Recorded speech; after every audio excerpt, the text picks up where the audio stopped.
Zelda Invades Marvel. This video is purely for entertainment and does not infringe on copyrights or laws. The rights to the novel and image belong to the original author. We do not claim ownership. Don't like waiting and want to listen to this fanfic in full now? Subscribe to our Patreon, where you'll find the best fanfics. Chapter 176, Little Dragon. Link stood up, holding the dragon that was quickly becoming weak, and came to the edge of a crack. Is the dragon in the dragon egg a dead fetus? Everyone was thinking. Although the strange heat in the air had disappeared after the dragon broke out of the egg, they still did not approach, but chose to watch from a distance. What does Link want to do? Tony was puzzled and asked Banner, "You are a giant in the field of biology. How do you feed a dragon?" Banner shook his head. "I don't even know how to feed the Hulk, let alone a dragon." Natasha stepped forward. "Is Link going to throw the dragon off the cliff?" Roger sighed. "Maybe the dragon fetus is dead. Link plans to sink the dragon into the magma." Link came to the side of the cliff, and the magma was steaming with high temperature upwards. Since the ancient giant was resurrected, the cursed power in the magma has been absorbed by the ancient giant, and no monsters have appeared. The little dragon nestled in Link's palm. Its body was so tender that Link was afraid that he would damage this new body if he was not careful. He looked down at the lava, took a deep breath, and jumped in. Oh my god. Could Link want to sacrifice himself to the little dragon?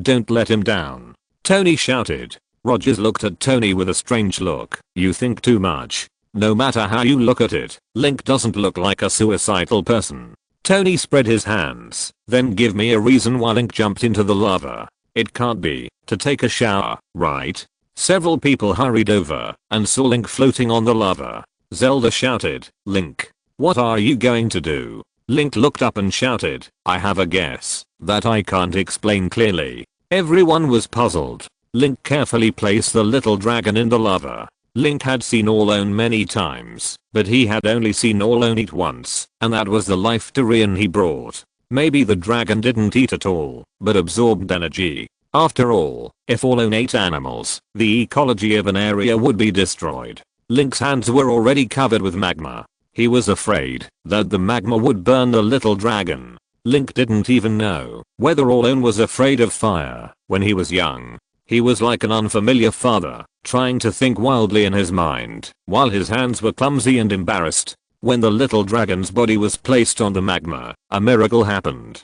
The little dragon stretched out his body comfortably, and then a wave of red waves came out of his body and hit in all directions. As if receiving a signal, the entire magma pool began to tremble, and in the vibration, it suddenly flew into the sky, and a huge magma lake floated into the air. Everyone hurriedly dodged. The magma wrapped Link and the little dragon, and gathered in the sky, leaving a big pit on the ground. The clouds in the sky of the high temperature room faded, revealing the dazzling sun. The magma sea of fire condensed into a ball in the sky. Then it began to shrink rapidly. Link was in the lava, and saw the little dragon in his hand gradually growing bigger, with its scales rising and falling like leaves, becoming much harder. Its soft body was madly absorbing the heat from the surrounding lava, and its body became hard and strong. The little dragon, which was originally like a small lizard, grew rapidly and became the size of a house cat. Its body was red, and two horns on its head slowly emerged, and its limbs became much stronger. Finally, the lava was used as nutrients, and was completely absorbed by the little dragon. The little dragon opened her red eyes, and looked at Link. The little dragon made a tender quacking sound, and suddenly rushed up, wrapped its body around Link's neck, and then rubbed Link affectionately with its slightly hot dragon head. Link also smiled, and touched the little dragon. Feeding on energy, Link thought. The little dragon opened its beautiful red eyes like a white rabbit at Link, and called tenderly, which was very cute. Link looked at these healthy and bright eyes, and his heart was relieved at once. The bloodline of Orlone was finally not cut off. Link landed and said with a smile, "Look, this is Oral's child." Tony rushed over with a gentle smile. "Little dragon? Let Uncle Tony hold it." "My god, what a beautiful dragon." The little dragon looked at Tony with annoyance, hid in Link's arms, and cried. Tony's face fell and muttered, "I think I'm still quite friendly." But he was wrong. It was not just Tony. The little dragon seemed to be more shy than Peppa, and kept shrinking in Link's arms, relying on Link very much. He didn't interact with anyone, like a shy little girl. He kept poking Link's hair with his nose. Roger smiled and said, "This little dragon, could it be that it thinks you are its mother?" Natasha raised her eyebrows and said, "I don't think so. It seems that the little dragon thinks of Link as a lover, rather than a parent." At this time, the murmur of the goddess Hylia came belatedly. Complete the trial of the brave. Obtain 5 life containers. Obtain 5 energy containers. Link suddenly felt a new power filling his body. At this moment, he had accumulated 17 red hearts and his energy tank had 4.5 circles. In terms of strength alone, Link is also a very strong existence. At this moment, his pure strength is not inferior to Thor. The battle was over, and the whole city cheered. Pepper bought the area at an astonishing speed, and sent people to use heavy tools in the ruins on the battlefield, to fill the pit of the magma sea of fire. She provided Tony with a promising plan. Although the citizens and businesses of New York City have been constantly moving out due to the successive disasters, but Tony and Pepper both believe in the potential of this city. After saying goodbye to each other, everyone went back to their homes. There is a new member in Link's family. Pepper was hiding at home, doing aerobics. Link and others walked in tiredly. Pepper turned around, ran over and said tenderly, "Master Brave, you are back." Then she saw the little dragon held by Link, and was startled. The leaf mask turned pale. "Master Oolong." The little dragon looked at Pepper lazily, and then continued to bury its head in Link's arms and rubbed it. The little dragon's dependence on Link was scary. Even if Zelda and Princess Washang wanted to get close, she would stare at the two girls with fierce eyes. On the contrary, Rogers, Tony and other men approached Link, and the little dragon could ignore it. Although it looks fierce, as a dragon, the little dragon is not fierce by nature. Even if she is angered, she will not attack easily. Along the way, the little dragon was unwilling to be put down by Link. The little dragon kept pestering Link, but if Link forced her to come down, she would obediently fly down and curl up on the table and cry, which made Link soften his heart, and he had to pick up the little dragon again. Chapter 177 Heading to New York. Mipha came out to play with Link again. As soon as she appeared, she saw Link holding a dragon, and was silent for a long time. He seemed a little frightened. Zelda smiled and said, "Mipha, long time no see." Mipha also smiled and said, "Two princesses." Princess Washang said, "Mipha, you are also a princess, just call us by our names." Mipha quietly approached Link, who was already asleep on the sofa. In fact, when Link was asleep, Mipha often sneaked out to look at his sleeping face, and she would look at him all night. Zelda and Link never knew about it. Only the vigilant Princess Washang woke up once and discovered this secret. What's going on with this little dragon? When Mipha was about to get close, the little dragon immediately became alert, raised its head fiercely, and glared at Mipha. Zelda spread her hands helplessly. "Yaya hates girls approaching Link. Be careful, she will bite you."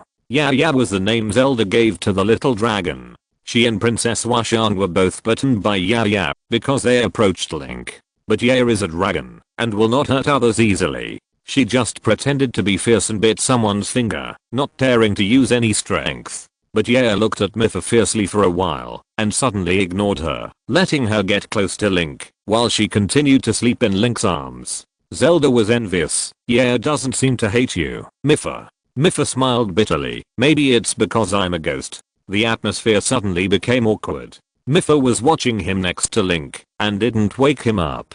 And Pepper in Zelda's arms took out a branch and wanted to poke Yaya. Yaya raised her head and poked her soft teeth to scare Pepper.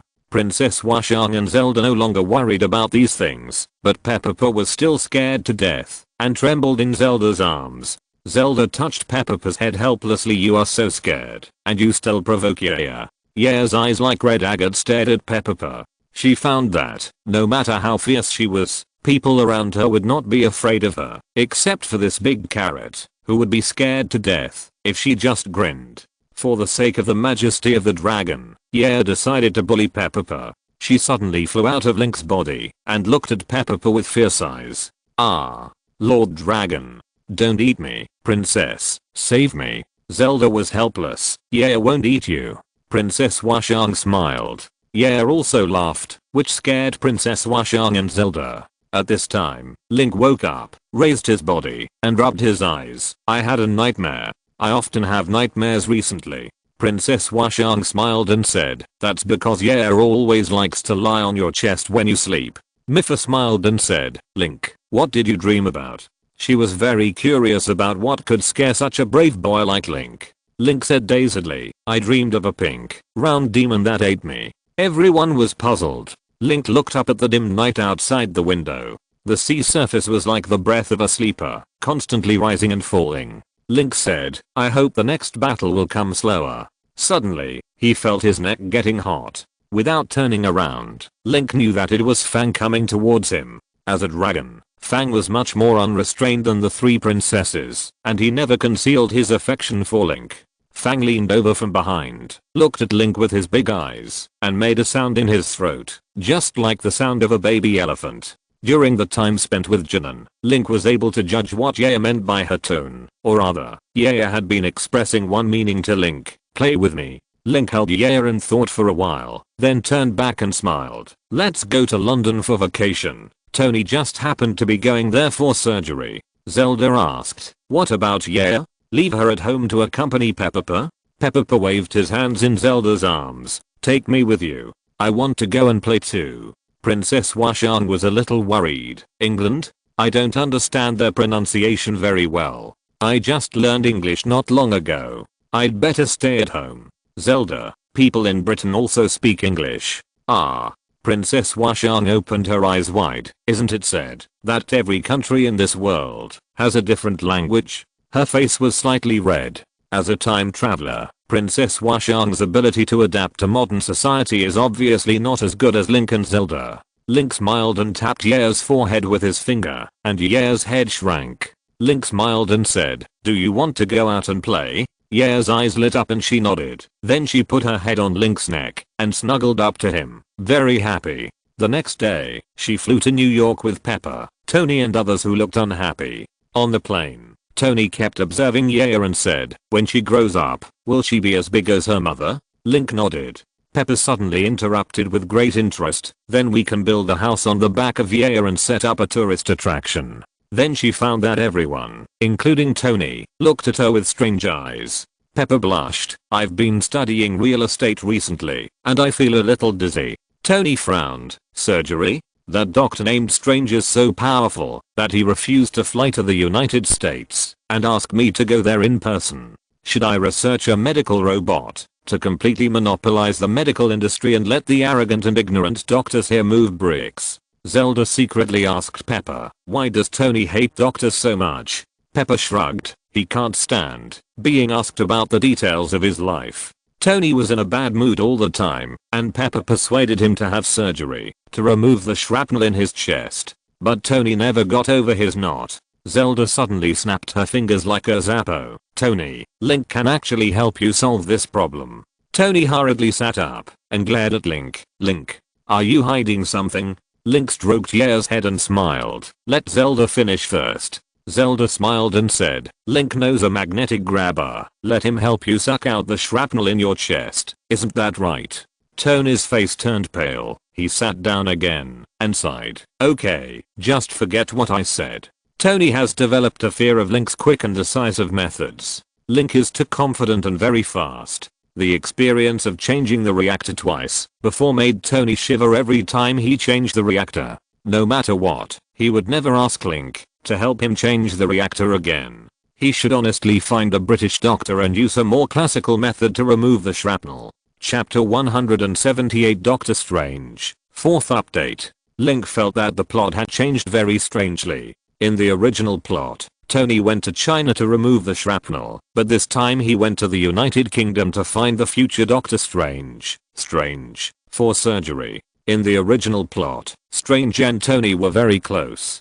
From the beginning, they were at loggerheads, but later, Strange would rather perish and exchange the time stone for Tony's life. The relationship between the two warmed up very quickly. Strange was one of the few characters in the original plot, especially in the later period, who could give positive feedback to the lonely Tony. Not to mention that both of them played Sherlock Holmes. I really don't know what will happen when Doctor Strange and Iron Man meet for the first time. Link looked at the clouds outside the window, and Yaya also curiously poked her head out to look around. As soon as she saw it in the sky, she was very happy. She also liked to fly, but she was usually very lazy and just loved to lean on Link. The plot of Thor 2 takes place in London, and it is estimated that there will be a fierce battle soon. Next is to fight the Dark Elves. Isn't the timeline a bit too tight? Link thought. Fang rubbed Link's chin and looked at him with a smile. Tony said, is Fang a little too fond of you? The two princesses might get jealous. Zelda and Princess Washan blushed and smiled in confusion. After a period of adaptation, Fang no longer had much hostility towards them. But if there was any intimate behavior with Link, Fang would puff up his face and act fierce angrily. Tony picked up Pepper and said with a smile, your master has a new pet. You are going to fall out of favor. Pepper waved his two small hands and wanted to hit Tony. Tony teased Pepper in a mean way. When they arrived in New York, several people got off the plane. Tony's group also had a branch in New York, and they sent people to greet them attentively. Seeing Link and the dragon in Link's arms, they couldn't help but get commotion. Since several vicious incidents, coupled with Carlson's instigation, Link's reputation has become terrifying. The whole world knows his appearance and what he has done. In Eastern Europe, Wanda and her brother were watching TV in their new home, and they saw the blonde boy who tried to bring them to America, riding a dragon and fighting a ferocious giant. They were all stunned. Several people got in the car, and Tony and Pepper drank leisurely. Fang looked at the wine glasses in their hands curiously. Tony shook the wine in the glass and smiled. Little dragon, do you want to drink?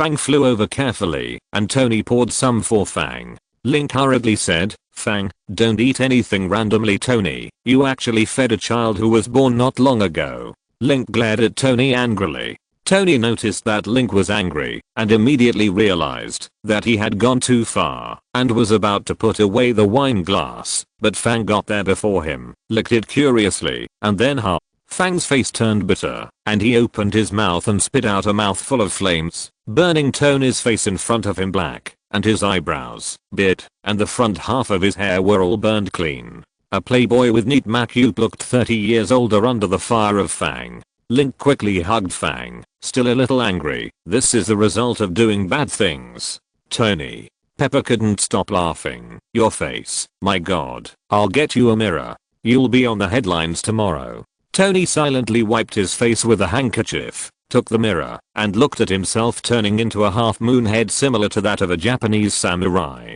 He bitterly poured himself a glass of wine and drank it in one gulp. Blame me. If someone else dared to do this, Tony would definitely put on his battlesuit and use all his firepower to blow him into a pig's head, even if it was Link. But Tony really couldn't bear to kill this little dragon, so he could only drink silently. The two princesses couldn't help laughing, and Pepper directly sat on his little seat, laughing and hitting the cushion with his little hands. Pepper just raised his head and saw Fang looking at him curiously, with two red eyeballs that looked like a little deer. Pepper was so scared that he immediately dodged into Tony's arms, trembling. Tony, protect me. Tony sneered. How did you laugh at me just now? He reached out and grabbed Pepper's tentacles, lifted him up, and said to Yaya, come on, roast him with fire. We will eat roasted carrots today. While playing in the car, they came to the hospital where Strange was. Strange put his hands in his coat and shook hands with Tony. He first glanced awkwardly at Tony's new hairstyle, and Tony's face twitched. Strange quickly shifted his gaze to the glowing reactor on Tony's chest, the source of Iron Man's power. Are you planning to retire? Tony shrugged. The world can't do without me. Then Strange's eyes fell on Link and said softly, Kit, have you considered plastic surgery on your ears? This kind of ears must be filled with large pieces of cartilage tissue, and the blood circulation is not good. If you want to live safely and healthily in the northern hemisphere, it's best to correct your ears, otherwise the weather will be too cold and your long ears will be necrotic. And the two girls behind you, you too. This is my advice as a doctor. Link pointed at Tony. Your patient is him. The two princesses touched their long ears worriedly. Link said dumbly, what are you worried about? Zelda said a little worriedly, are our ears really a little weird? Link fired a map cannon. It is the people on Earth who are weird. With such short ears, the hearing must be very poor. Strange said, well, as a weird earthling with short ears, I don't think I heard anything just now. Although this is England, not America, the laws against racial discrimination are also very strict. We both said the wrong thing just now. Come on, Mr. Stark, let me study your reactor first. According to the information, your reactor should be magnetic. When you eat, will you accidentally suck the fork to your chest? Tony said arrogantly, you worry too much. Tony knocked on his reactor. This is a perfect device, and it will definitely not cause any inconvenience to life. Strange and Tony are both chatterboxes, and they are a little unhappy with each other. They always feel that the other is very arrogant. Both of them are arrogant and dislike each other. After meeting and understanding the situation in detail, Strange took his assistant and pushed Tony into the operating room. Tony had a calm expression on his face. He hated anesthesia, so he entered the operating room soberly. For this, Strange rarely praised Tony. Link, Pepper and others were watching from the window. Strange was operating it. Tony said with a bitter face, I feel your clamp poking my heart. Strange's voice came out muffled from the mask. No, it was my finger. If you're listening to this novel on a channel other than Fanfic World, it means they downloaded and uploaded it without effort. We cordially invite you to visit our channel, Mundo Fanfic Novelos. There you'll find the original version of this story and you can explore many other novels of various genres. We're waiting for you to immerse yourself in a world of incredible novels.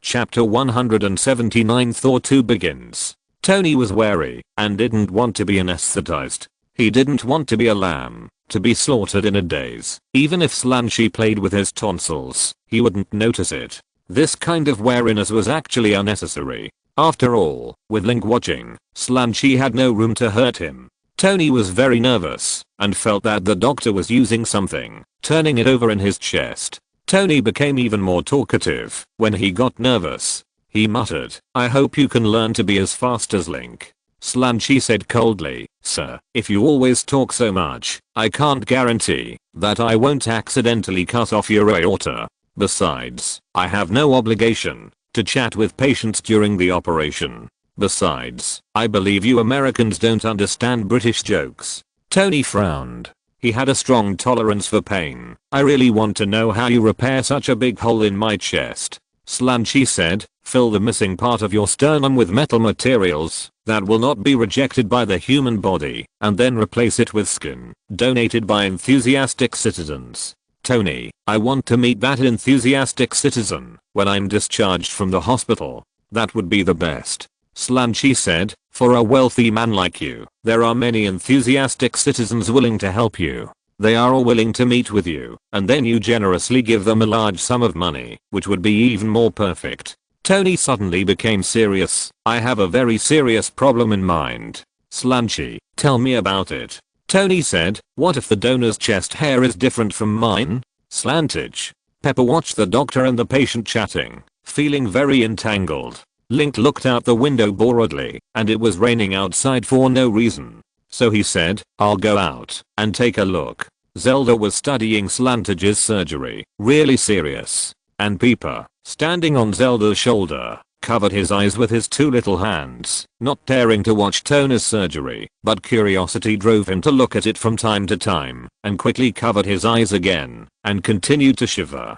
So only Link and Princess Washang left, and the two of them walked on the streets of London after the rain with an umbrella. Ye felt very comfortable, because it was humid outside, so she hid in the school bag prepared by Link and fell asleep. Princess Washang asked Link, did something happen? Link nodded. This rain came very strangely, so I suspect Thor is here. According to the chaotic lightning element in the air, Link came to the abandoned factory at the beginning of Thor 2. The open space was full of police cars and police officers, and Thor was hugging Jane Foster. Thor suddenly saw Link from the corner of his eye, and immediately raised his head and shouted happily, hi. Link, long time no see.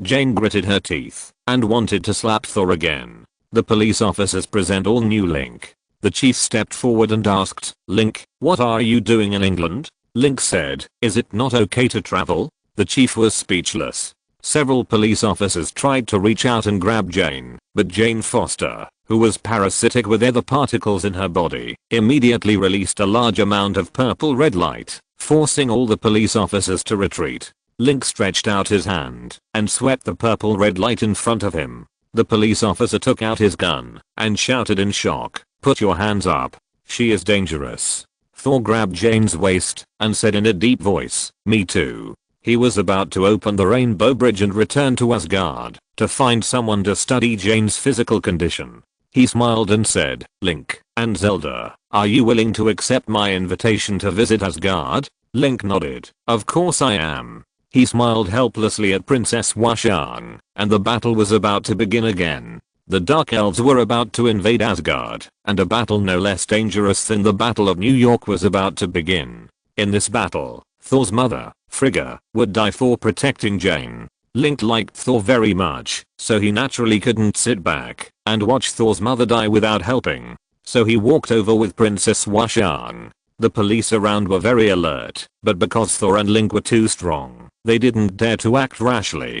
Jane looked at Link with a surprised smile. "Hey, thank you for fighting for the citizens of New York." Link smiled and nodded. Feeling the strong lightning element of Thor, Yaya flew out of his school bag curiously. But Thor was impatient. As soon as Link stepped into the teleportation range, he immediately raised his hammer and hit him with a beam of light. A circular mark was left on the ground, and the 4 people were crossed by the rainbow bridge and came to Asgard. At the original place, there were a bunch of dazed policemen and Darcy who ran over to ask Link for an autograph, but Thor did not give her a chance. "And Fanga?" Darcy shook the little notebook she had just taken out and said, "Hey, little guy, why are you left here?" Fanga was surprised and floated in the air. She looked left and right, but her beloved Link was gone. She disappeared out of thin air. The policemen around were whispering, "It's a dragon, look at her. She can fly without wings." Thor immediately opened the rainbow bridge when Link stepped into the transmission range, and at that time, Fangire just flew out of Link's backpack. It happened that the transmission range did not include Fangire. Fangire sniffed around in panic, but Link was far away in Asgard now. There was no trace of Link around. Fangire had never been away from Link since she was born. Fangire turned around in a hurry, at a loss. Darcy asked, "Little guy, are you hungry?" I have a piece of chewing gum." Wow. Link could not be found, and Yaya started crying.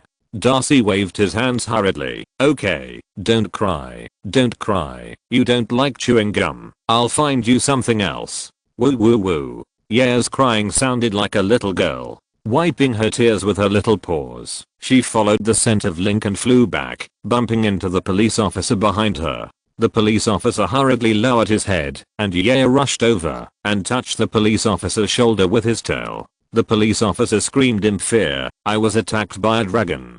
Darcy put the chewing gum in his mouth and chewed it, saying incoherently, "Such a small and pitiful dragon, you say, dragon. Do you have a conscience?" The officer looked at the sky in shock, and then looked at the circular mark under Darcy's feet. On TV, he had seen Thor and Link's magical skills, but it was another matter to come into contact with them in real life. I thought to myself, I can't handle this kind of case. But as a superior, I have to do something at this moment. So I walked up and looked at Darcy with a gloomy face. "Come with us. We will investigate you thoroughly." Darcy stopped chewing gum and opened his mouth. Oh. Chapter 180 Return to Asgard. Link is gone. Link is gone. Like a poor girl abandoned by her lover, Yaya was running through the streets, causing passers-by to exclaim. After scaring 2 children, frightening 3 elderly people, breaking a car window, and setting a girl's skirt on fire, Yaya rushed back to the hospital with tears in her eyes. Woo woo woo. Zelda looked back and saw Yaya flying back with tears in her eyes. She circled around the place where Link once stood, but still could not find any trace of Link. Yaya cried even louder. This startled Strange, who was performing surgery behind a layer of glass. Strange looked at Tony and said in a deep voice, "Mr. Tony, is the red flying python outside the pet you brought in?" Tony looked at Yaya crying and thought that Yaya was wronged by Link's neglect again, so he didn't care. He said, "Yes, that's Link's little pet. And that's a dragon." Strange's mouth twitched and the mask on the outside shook. "You should thank me."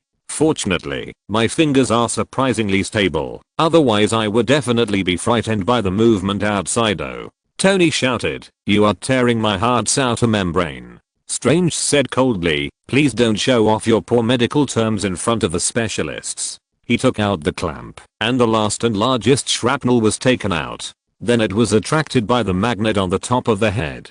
2 hours later, Tony was pushed out.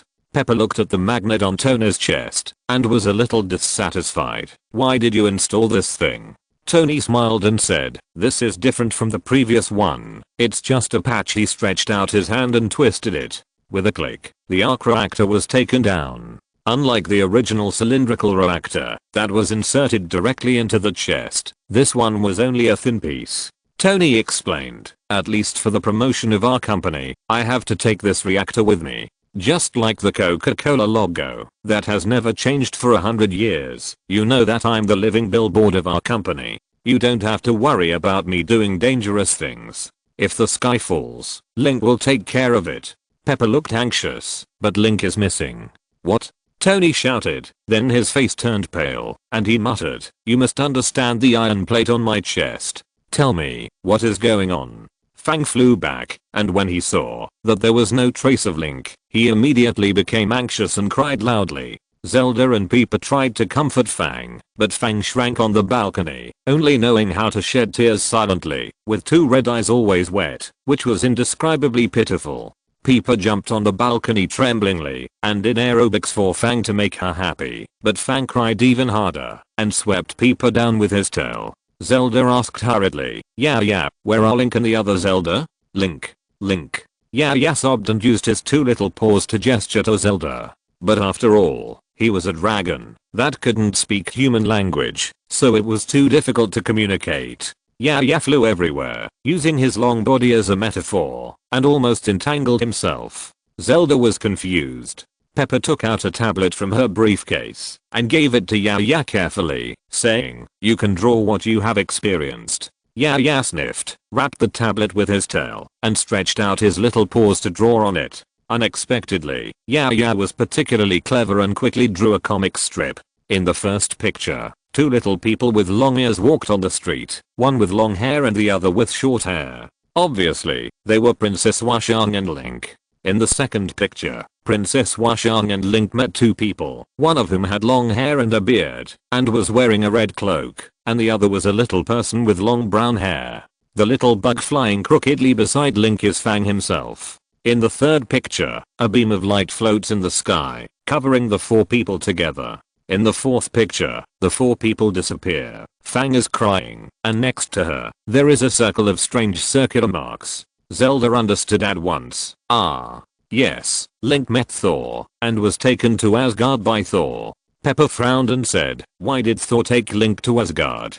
Did something happen in Asgard?" On the other side, before Link realized it, Fang secretly ran out, carrying an empty school bag, and came to the teleportation room in Asgard with Thor and others. Heimdall looked at Link with his golden eyes and said, "Young man, welcome to Asgard again." In fact, the seemingly cold Heimdall was complaining, "Why are you here again? It's tiring to teleport 4 people at once." "Okay." Link smiled and nodded to Heimdall, and complained to Thor, "You should at least give me time to call, otherwise Zelda will worry about us." Thor smiled and said, "Sorry, but what is a phone? Why did you call him?" Link.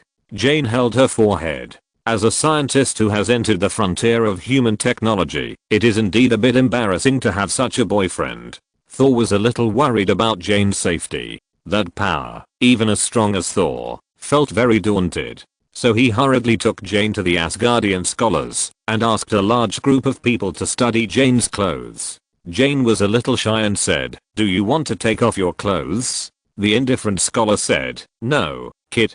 From the perspective of the soul, everyone in the world is not wearing clothes." Jane nodded. "Are you talking about X-rays?" Several scholars frowned and looked at each other. Thor quickly took his competitive and somewhat reckless, but very cute girlfriend to the bed, and told her to behave herself. Several scholars raised their hands, and suddenly a dark red body model appeared above Jane's body. Jane was very curious. At this time, Odin walked in holding Gungnir. He looked at Jane, then looked at Thor approachfully. Why bring mortals to Asgard? Thor said, Jane has a problem with her body and needs to be checked. Odin said, mortals always get sick. She should find a doctor on Earth. As an old father, Odin did not want Thor to be with a sloppy female scientist. The future princess of Asgard could not die of illness in less than 100 years. Jane was a little dissatisfied. Hey, who are you? Why do you want to expel me? Why don't you drive away Link and Zelda? Odin looked at Jane and said in a deep voice, first, Link and this princess are the benefactors of Asgard. Second, they are not from Earth, let alone mortals. Third, I'm Odin, the father of the gods of Asgard, the father of Thor. Chapter 181, Stubborn, Part 3. I'm Odin, the father of the gods of Asgard, and Thor's father. Jane's expression suddenly became a little awkward. As her boyfriend's father, Odin obviously didn't like her, which made Jane very embarrassed. Several soldiers were about to pull Jane off the bed, and Thor shouted, don't you, bang. Jane suddenly released a burst of wine-red energy, knocking over several Asgardian soldiers. Thor just said the second half of the sentence, touch her. Jane lay on the bed in a panic and said, Thor.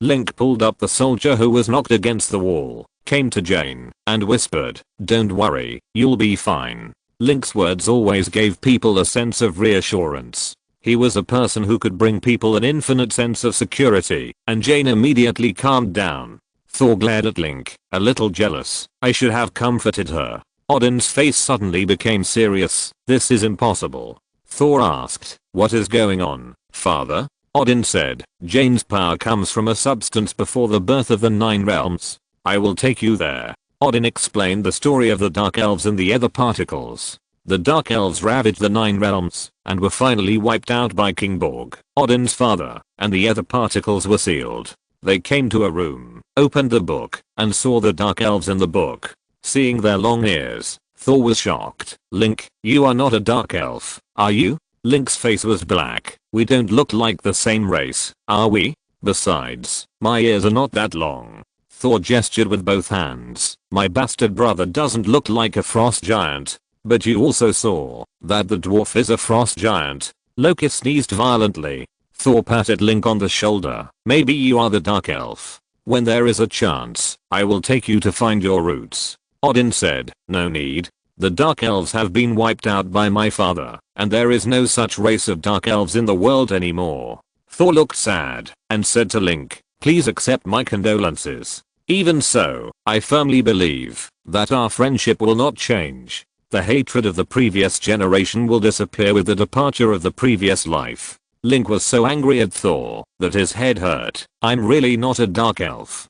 Jane also interrupted, maybe you may be a subspecies of Dark Elves. Just like the relationship between blue whales and dolphins. Thor clapped his hands and praised his girlfriend. That makes sense. But what are blue whales and dolphins? Odin interrupted the two silly lovers. Link and this princess can't be Dark Elves. Their power comes from a pure light, which is the opposite of the power of Dark Elves. Odin turned a page of paper. This other particle will devour the life of the parasite. Jane's face was a little panicked. Thor smiled and said, don't worry, you will be safe. Odin said, once the Dark Elves get the Ether Particles, they will drag the universe back to darkness. Link and Princess Washan looked at each other and said, how similar to Ganon. According to past practice, Ganon will use his powerful curse power as a catalyst, even if he is still asleep, making the enemies Link faces stronger and more difficult. The Dark Elves and Ganon are so similar, I'm afraid that Ganon will also be involved in this incident. At this time, the awakened Dark Elves are planning to destroy Asgard. The leader of the Dark Elves, Malekith, turned his friend of thousands of years into a curse warrior and took him as a prisoner of Asgard and sneaked into the prison. Link and Princess Washan wandered around the Asgard and met Sif and the others. Sif smiled and said, Link, what are you doing with your bag? Link said, there is a little dragon I raised in it. Speaking of energy is food. Usually, he only knows how to sleep and eats very little. Link usually feeds Fang with his gentle thunder power, but after all, the power of thunder is difficult to control. Link was afraid of hurting Fang, so he found a new energy source. Tone is Link element. Fang absorbed the high energy and the Link element and finally solved Fang's food problem. Link suddenly felt something was wrong. He pulled the backpack over and found that it was empty. There was only a small toy he stuffed for Fang, a plastic dinosaur, but Fang didn't like it very much. He blew a mouthful of fire and melted the dinosaur, which stuck to the bottom of the backpack. "Where is a little dragon?" Link's heart tightened, and he quickly flapped his wings and flew to the teleportation room to look for it. Fang has always been attached to Link. Now that the two are separated, I wonder how anxious Fang will be. Link immediately adjusted the strength of his wings to the maximum, even scaring the Asgard air defense guard.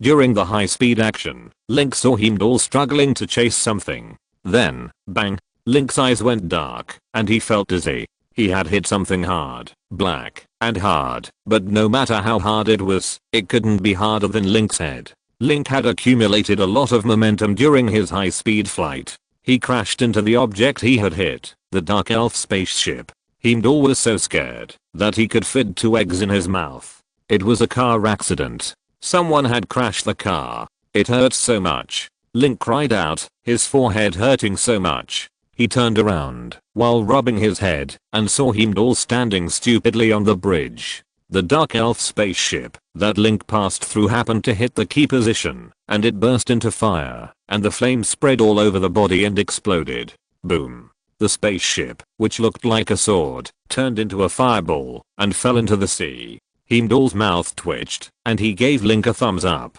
Good job. Link was angry, covering his forehead and glaring at Heimdall. But he saw Heimdall's face change. Then Link turned around and saw the ship that Link had crashed, and a giant battleship 20 times larger, floating in the sky. Link turned around and said, "Heimdall, call the police." At this moment, Asgard was in chaos. The cursed warriors destroyed the Asgard prison and released the thugs. Thor ran to stop the prisoners from cholera in Asgard.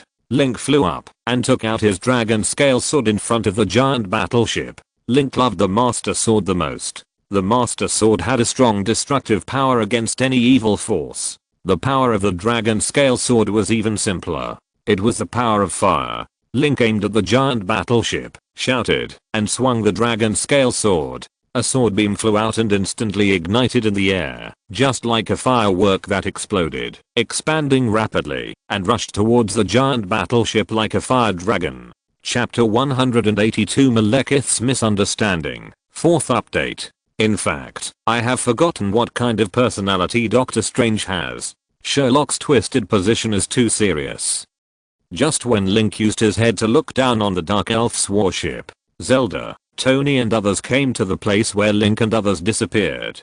Fangaya pointed at the circle of marks on the ground with her dragon claws. It was this bad guy who took her beloved Link away. Since Link disappeared, Fangaya has been very depressed and still hates Link. This guy. He lost me for so long and didn't know to find me. Fangaya was so angry that her teeth itched and wanted to cry. When she found Link, she must bite him hard. Tony also came over with his box. When Tony insisted on leaving the hospital, Slanchi was shocked. He dared to stand up and look for his friends just after the operation. How reckless is this? Slanchi would never imagine that he had done something similar in another time and space. He had just finished the operation and sewed up the stitches, and then he fought with the enemy to the death. It was also so reckless. Although he said, "Since you are going to be discharged, don't blame a hospital, especially me, for the rupture of the wound." After Tony nodded, Slanchi was still a little worried about Tony's safety, so he followed him. He was a guy with a hard mouth, but a soft heart. As Slanchi and Tony complained to each other, the two quickly established a friendship. This was the fate between the two chatterboxes. Slanchi crossed his arms and looked at the burnt circular marks on the ground. A circle of police surrounded them and put the area under martial law, but Tony didn't care about that. His connections in London were unparalleled. Several people entered as special characters. Tony wondered, what will happen if Thor takes Link away? Zelda said worriedly, "I'm afraid it will be another big war." Then she looked at Tony with a bit of complaint. "How long has it been? Why can't Link rest for a while with so many things happening?" Tony also apologized with some self-blame. "Yes, we Earthlings duo Link a lot. Wait. This time it's Asgard. Okay. That's Thor's territory. Peppa held a pack of tissues and carefully handed the tissues to Fang in the air. Tony shouted, Heimdall. Did you hear that? What happened in Asgard? If you need help, please take us to Asgard. If you don't need help, please return our link. There is a little dragon that was just born and is missing him. Fang followed Tony and called out to the sky twice in grievance, hoping that Link could hear it. The commander and his men in the distance looked at the inexplicable actions of Tony and Yaya and could not help but whisper, is this Iron Man? He is indeed extraordinary. We cannot understand what he said. At this time, Link slashed at the giant battleship with a fierce sword. The sword light expanded rapidly in the air. At first, it was an arc, and then it dispersed and turned into fireballs. Each of them was the size of a tree stump. Wherever it passed, it left a distorted space behind. When Link swung the sword, his head was still hurting. So under his full strength, he also contained a third of anger. I'm going to find Yaya. You come here to make trouble. Boom. The giant battleship rippled, and Link saw a deep mark on the surface. The power of fire hit the special metal on the giant battleship. Before the sword light arrived, the high temperature had already made the surface burn red, followed by a strong sword energy. In Link's sword light, there was a bright breath from the goddess Hylia. Although it was not as strong as Zelda, it was also very restraining against evil creatures such as dark elves. The effect on the giant warship used by the dark elves was also extraordinary, and a long gash was immediately opened. A large number of dark elves fell out. Link looked at the white-faced guy who fell out and thought, how can this guy look like us Hylians? Malekith looked at Link with a far-reaching gaze and had a thought in his mind that would definitely make Link angry if he heard it. This kind of long ears.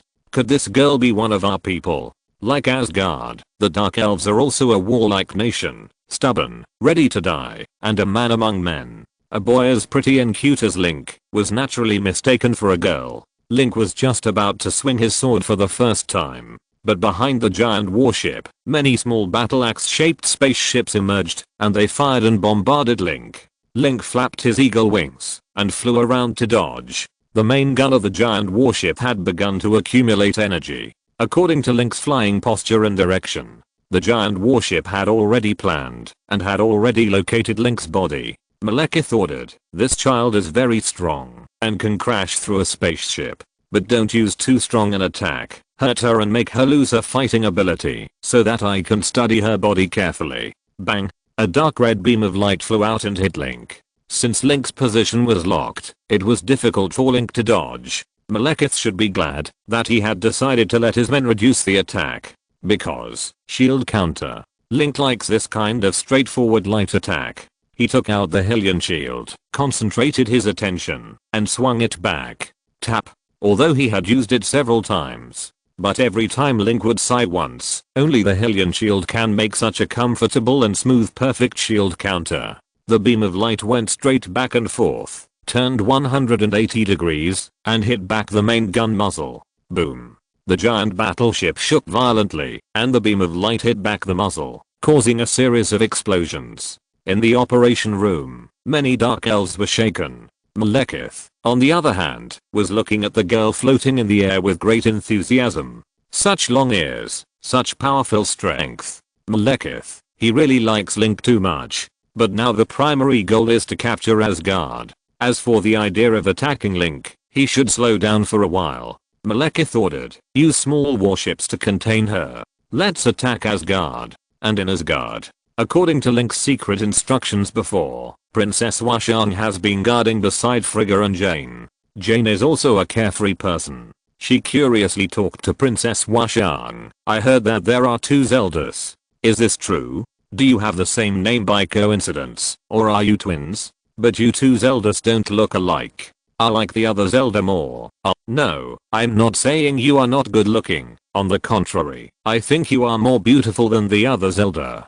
Princess Washang responded with a wry smile. She usually stayed with Link. It was rare for her to face the aliens alone. She didn't know how to talk. At this time, a cursed warrior rushed into the passage. Sorry, I have been busy these past 2 days, and I have only updated 8,000 words today. Chapter 183, Battle of the Asgard. A huge, fully armored cursed warrior broke into the side hall. Jane asked Frigga with a little fear, "Don't you mortals here take off their armor?" Frigga drew out her knife, her eyes murderous. Compared to imprisoning the enemy, Asgardians are better at defeating the enemy head on.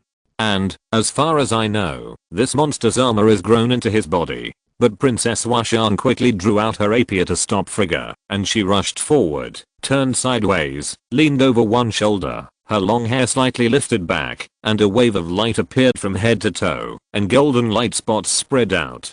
Princess Washan changed from a modern dress to her favorite skirt armor. With a twist of her fingers, she gently raised the royal rapier on her finger, and a sword light seemed to spew out uncertain sparks, shooting towards the face of the cursed warrior. The power that Princess Washan burst out was exactly what the cursed warriors, who hated light and loved darkness, feared the most. She stretched out her arm and blocked the sword light with the hard armor on her forearm. The sword light hit the rough armor. The dark power in the armor repelled the sword energy of Princess Washan. The sword light was like a seagull breaking through the water, and the dark power was like a turbid swamp. The seagull disappeared after rushing into the swamp.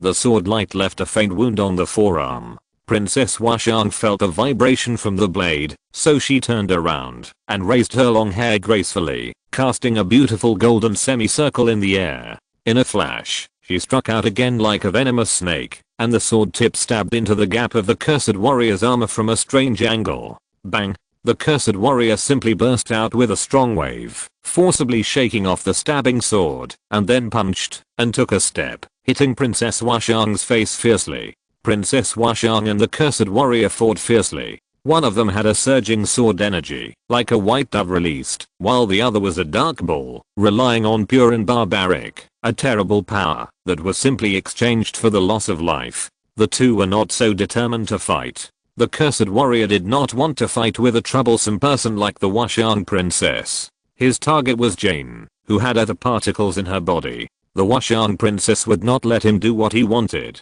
Her sword was surging, and her combat range was 10 times wider than that of the cursed warrior. The cursed warrior roared repeatedly, but he could not break through the Washan princess's defense. At this time, Thor, the god of thunder, also came over. Seeing that the cursed warrior had forced his mother and girlfriend into a corner, he immediately became furious. He shouted and poured the power of thunder into Mjolnir, making an arc, throwing out Thor's hammer, turning into a black shadow, and crashing into the cursed warrior. Bang! The cursed warrior was tied up by the Washan princess, unable to dodge left or right, and was hit hard by Thor's full strength hammer on his stomach. He felt that the huge force almost broke his internal organs. Although his internal organs were useless in his state of burning life, the pain was still unavoidable. The body was pulled by the huge force and crashed into the wall. It crashed through 3 walls with a bang. Bang. Bang. Before stopping, Thor and Jean hugged each other, and Frigga showed a loving smile of an old mother. Unlike Odin, she still liked Jane. Thor asked Princess Washan, "Zelda, where is Link?" Princess Washan pointed out the window with the blade of her sword. "There is a fight over there." Thor looked back out the window and saw a giant battleship rushing over. As far as he could see, he saw a blonde boy dodging left and right, flying in the sky, swinging a sword from time to time, or attacking the light of the spaceship and raising his shield to counter. Thor looked at so many troops in shock. Since he could remember, he had never seen the powerful Asgard with so many troops invading so blatantly. How dare they? What is Heimdall doing? Then a beam of light rose from below the Asgard, enveloping the entire Asgard. The spaceships from the outside world crashed into the light film activated by Heimdall. Frigga said, "It seems that Heimdall is working." Ah. The cursed warrior rushed out again. Princess Washan and Thor turned around at the same time. Thor smiled. "According to the rules of Earth, should ladies be given priority?" Princess Washan. I'm not sure." Thor looked at the cursed warrior rushing towards his mother and girlfriend, and his blue eyes were filled with murderous intent. "Then follow the rules of Asgard, and leave the battle to men." Thor raised his hammer and smashed it. With Thor here, it is very safe, and Princess Washan's eyes turned to Link. Compared with fighting against individual strong men like the cursed warrior, Princess Washang obviously could not exert her group combat strength, so she ran outside the palace and saw a group of soldiers who were planning to start Asgard's warships to deal with foreign enemies. Princess Washang shouted, "Can you give me a ride?" The soldiers recognized that this was Princess Washang, the benefactor who had helped them defeat the Mad Loki before, and immediately respectfully invited Princess Washang to board the ship. Then they rushed out of the light film. The defensive light film activated by Heimdall was hard to match from the outside, but it had no effect on the inside. Princess Washang only felt a gentle force brushing across her body, and then she flew out through the light film. Once outside, the air suddenly became much colder, and a large number of dark elf spaceships fired at Asgard's warships. Princess Washang rushed to the front, and a burst of white light swayed on the royal rapier. With a shout, thousands of sword beams shot out, like an exploding firework, rushing in all directions. Wherever they passed, they collided with the flying light attacks, detonated one after another, and exploded into a ball. Princess Washang looked in Link's direction, and said in a deep voice, "Please take me there." "Yes." The soldiers on the warship immediately stood up. The aura of a superior being emanating from the Washang princess made them think of Odin, the father of the gods. So they subconsciously followed the orders of the Washang princess. Malekith originally wanted the Cursed Warriors to cooperate with him from the inside and outside, attacking from the outside, while the Cursed Warriors eliminated the defense film of Asgard from the inside. But the Asgard film refused to fade away, and no one knew what was going on. Odin quickly rushed through the palace, looking at Malekith with sharp eyes. Holding Gungnir, he pointed at the giant battleship. Malekith said in a deep voice, "Is this Odin, the son of Bor? He has become so old. It's time to let darkness return to the universe." In the teleportation room, Heimdall, who opened the Asgard film, heard the call from the earth at this moment. Chapter 184 How come you are so skilled? Link shuttled through the interlaced light. The battle axe shaped spaceships came at him like a scalpel. Link dodged and cut through them, leaving a long mark and causing a flame explosion. Then he summoned a shield, deflected back and forth, and detonated two spaceships. He forcibly held back the army of the Dark Elves. After all, he was alone, and the Dark Elves had already mastered the means of attacking him. A large group of spaceships collectively released light at him. He could only deflect one side with his shield, but not all directions. Link looked left and right, and he really couldn't use his shield to counter and dodge to meet this wave of attacks, so he summoned Darkle. "Ha!" Darkle shouted behind Link, stretching out his two sturdy arms. A blue light wave spread from Link's body and spread to the surroundings. The surrounding light all hit the blue light wave. Darkle's all-round shield countered it, and countered it all. Boom. Boom. Boom. Boom.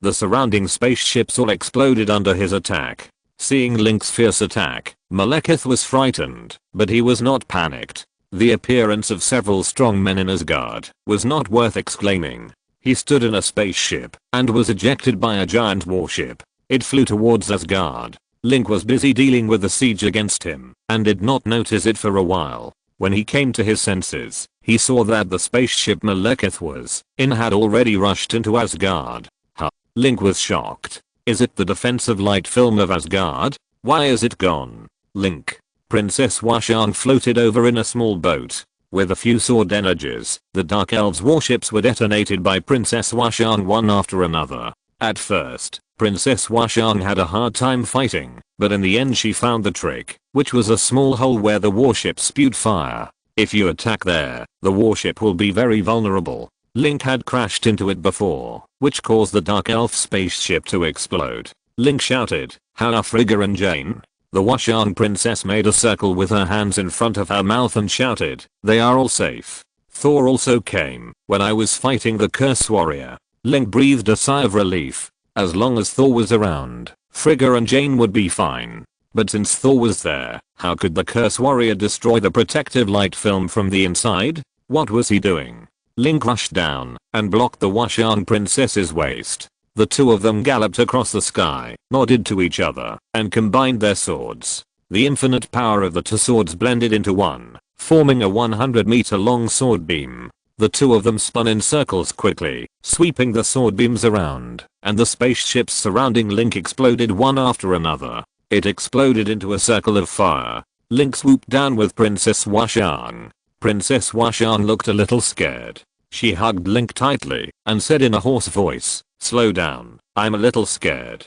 Link immediately slowed down. Princess Washang blushed and said, "Why are you so skilled? You can use the skills as soon as you get them. If it were me, it would take at least a month to adapt to the flying ability." Link smiled and said, "Maybe Libba helped me." In fact, Link himself didn't know why he was able to quickly get started with Libba's flying ability in the New York battle. Maybe I'm not afraid of falling, Link thought. He took Princess Washang with him. In order to provide Princess Washang with a better sense of security, Link held her with both hands, so he couldn't attack or defend. A large number of spaceships hit him, fearless of death. Link's body swayed, his movement trajectory was erratic. He dodged back and forth and avoided all the dense light attacks and spaceship collisions.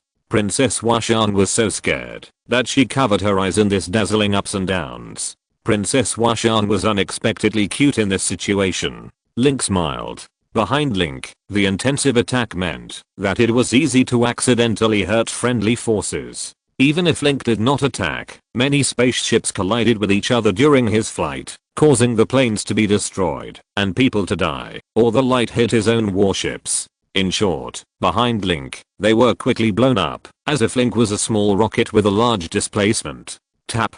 Link landed on the ground and gently put down the Washang princess. The Washang princess tidied up her messy hair, and Link turned around and used the dragon scale sword to draw a long red sword light, which turned into millions of fireballs, like an army firing at the same time, rushing towards the flying spaceship troops. Bang, bang, bang, bang. A wave of heat came. Link's hair and clothes were lifted, and the firelight illuminated his face. When he turned around, he found that the Washang princess frowned slightly, with a shy look on her face, and asked softly that, "I'm not so afraid of flying normally." Due to the appearance of the two Zeldas, the two princesses have a better relationship. But the difference between the two is more obvious. Since they are both Zelda, the two princesses instinctively avoid having similar characteristics to each other, whether it is clothing or hairstyle.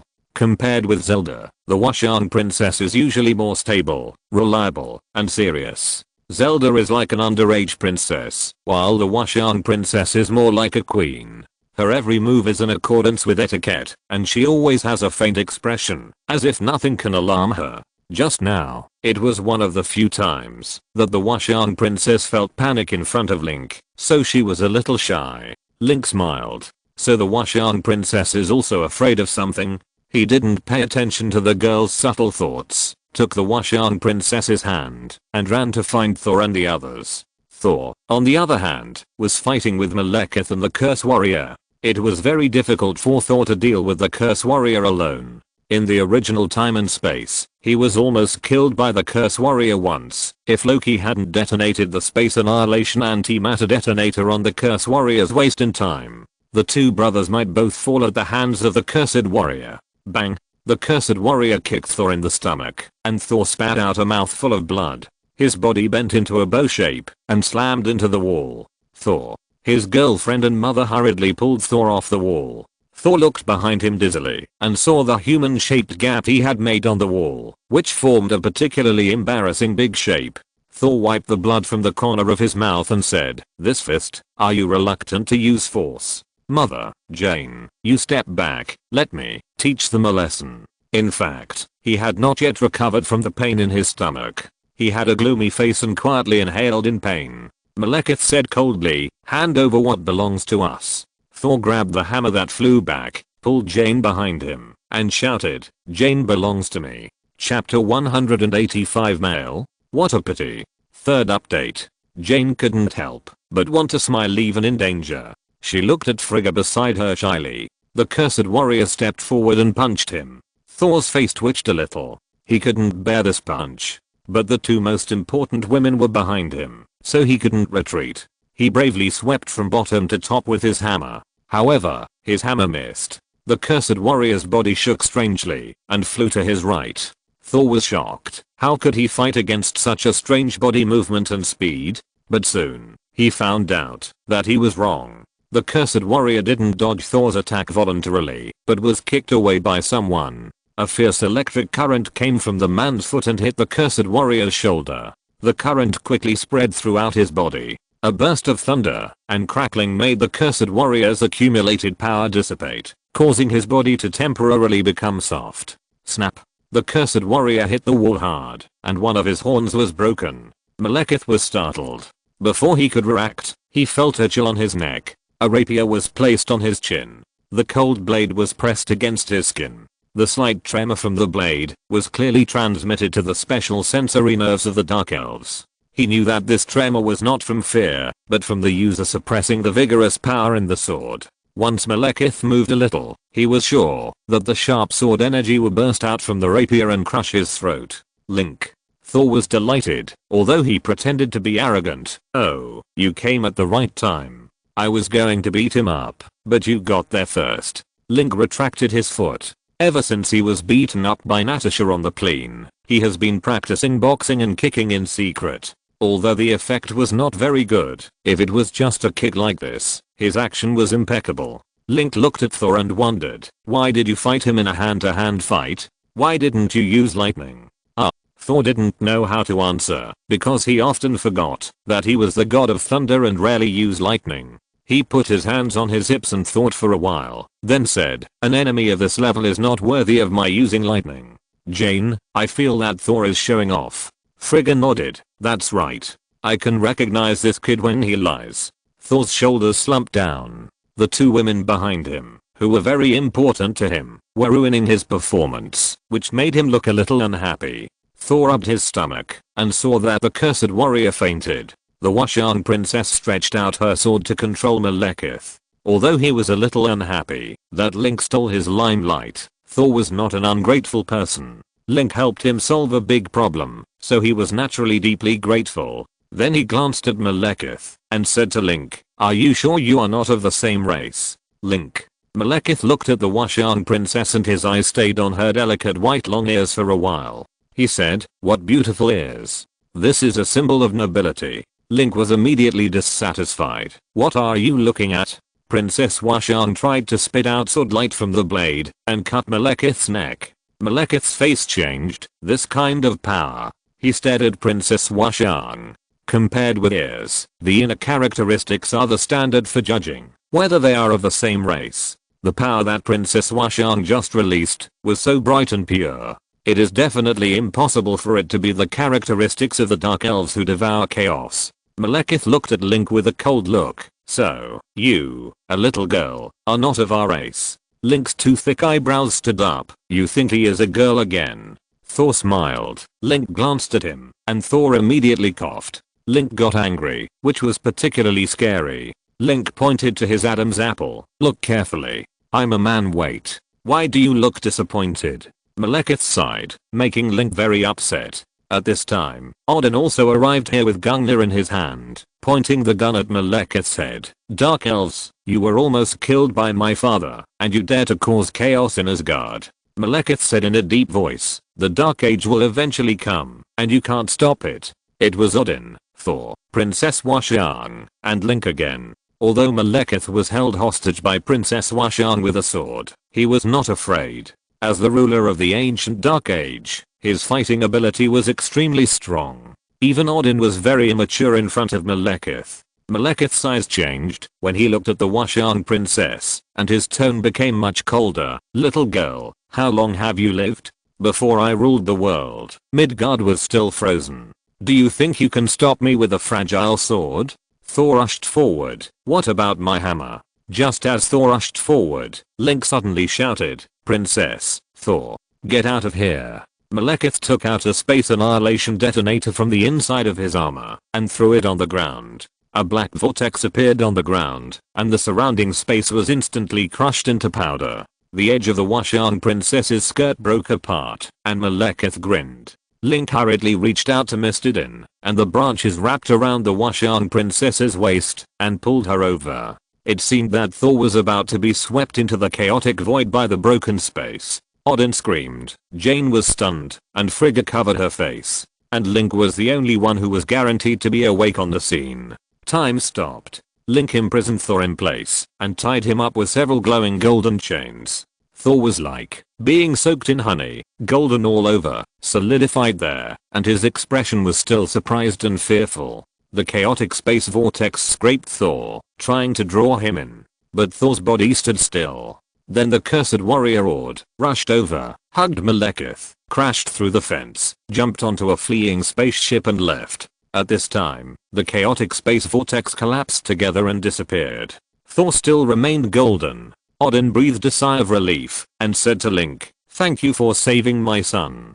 But what happened to him now? Although Link used the time stop skill to stabilize Thor, however, the time stop skill has been upgraded to level 2. During the stop process, it cannot produce the invincible effect like Link used it on himself. All the damage of the vortex accumulated on Thor. In other words, Link shouted, "Odin, stay away, your son is going to hit you." If you're listening to this novel on a channel other than Fanfic World, it means they downloaded and uploaded it without effort. We cordially invite you to visit our channel, Mundo Fanfic Novelos. There you'll find the original version of this story and you can explore many other novels of various genres. We're waiting for you to immerse yourself in a world of incredible novels. Chapter 186 Interdisciplinary Treatment. Fourth update.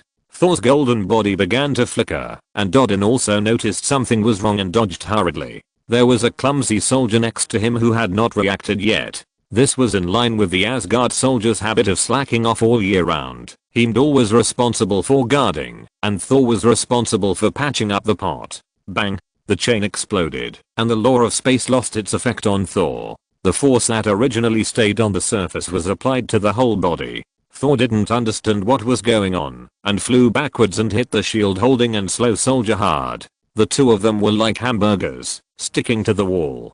Thor was strong, so it was nothing. He covered his chest, and frowned and said, "I was not torn apart by the time turbulence." But the soldier behind him was not so lucky. He fell softly to the ground, and might need to recover for half a year. Odin said unhappily, "It was Link who saved you with his magical skills. You should thank Link for surviving." It must be said that, although Link was taciturn, the people who had come into contact with him all had a good impression of him. Thor rubbed his chest and smiled. "Link, this is the second time I have thanked you in one day." Link shrugged like Tony. He was already very good at dealing with such emergencies. But what surprised him was that Odin aged too quickly. In Link's soul, as a small part of the traces of a time traveler, there were memories of Odin. Odin is one of the few superheroes in Marvel who has a full score of 7 in all abilities. At this moment, not to mention his slow reaction on the battlefield, if Link hadn't helped in time, Odin would not only have lost his wife, but also his son.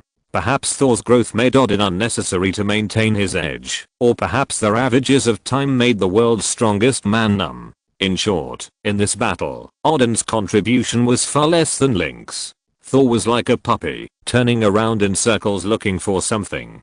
Jane asked, "What are you looking for?" Thor was puzzled. "Where are Malekith and the cursed warriors?" Odin sighed. "They ran away. But they will come back sooner or later." At this moment, the protection device of Asgard has been destroyed by the cursed warriors, and Odin is a little worried about the Dark Elves' attack again. Unlike the original Time and Space, his beloved Princess Frigga did not die this time. Odin's mentality did not collapse, and he was not ready to fight with the desperate Dark Elves. This is Heimdall holding a helmet and walking over. Odin was in a bad mood and asked, "Where is your guard charge?" Heimdall said in a deep voice, "The defense device has been destroyed. It's useless for me to stay there. I came here mainly to bring a few people." When Link turned around, he saw a red figure crying and rushing into Link's arms, almost knocking Link to hold his breath in his chest. Link looked closely and said, Ya's two little paws were placed on Link's chest, and his two red pupils blinked with tears, and his mouth sounded like a little leopard. She buried her head in Link's chest and cried loudly. Thor came forward to apologize considerately. "Little guy, I'm sorry, I left in a hurry, and forgot to take you with me." Yaa glared at Thor, and stuck out her tongue. Link touched Yaa lovingly. Yaa's nose twitched. She had been crying since Link left. She was obviously a fire dragon, but she seemed to have endless tears, just like she was a mermaid like Mipha in her previous life. She had planned to bite Link hard after seeing him, leaving a little mark on his body. Let Link remember it for the rest of his life, so that he would not forget her easily again.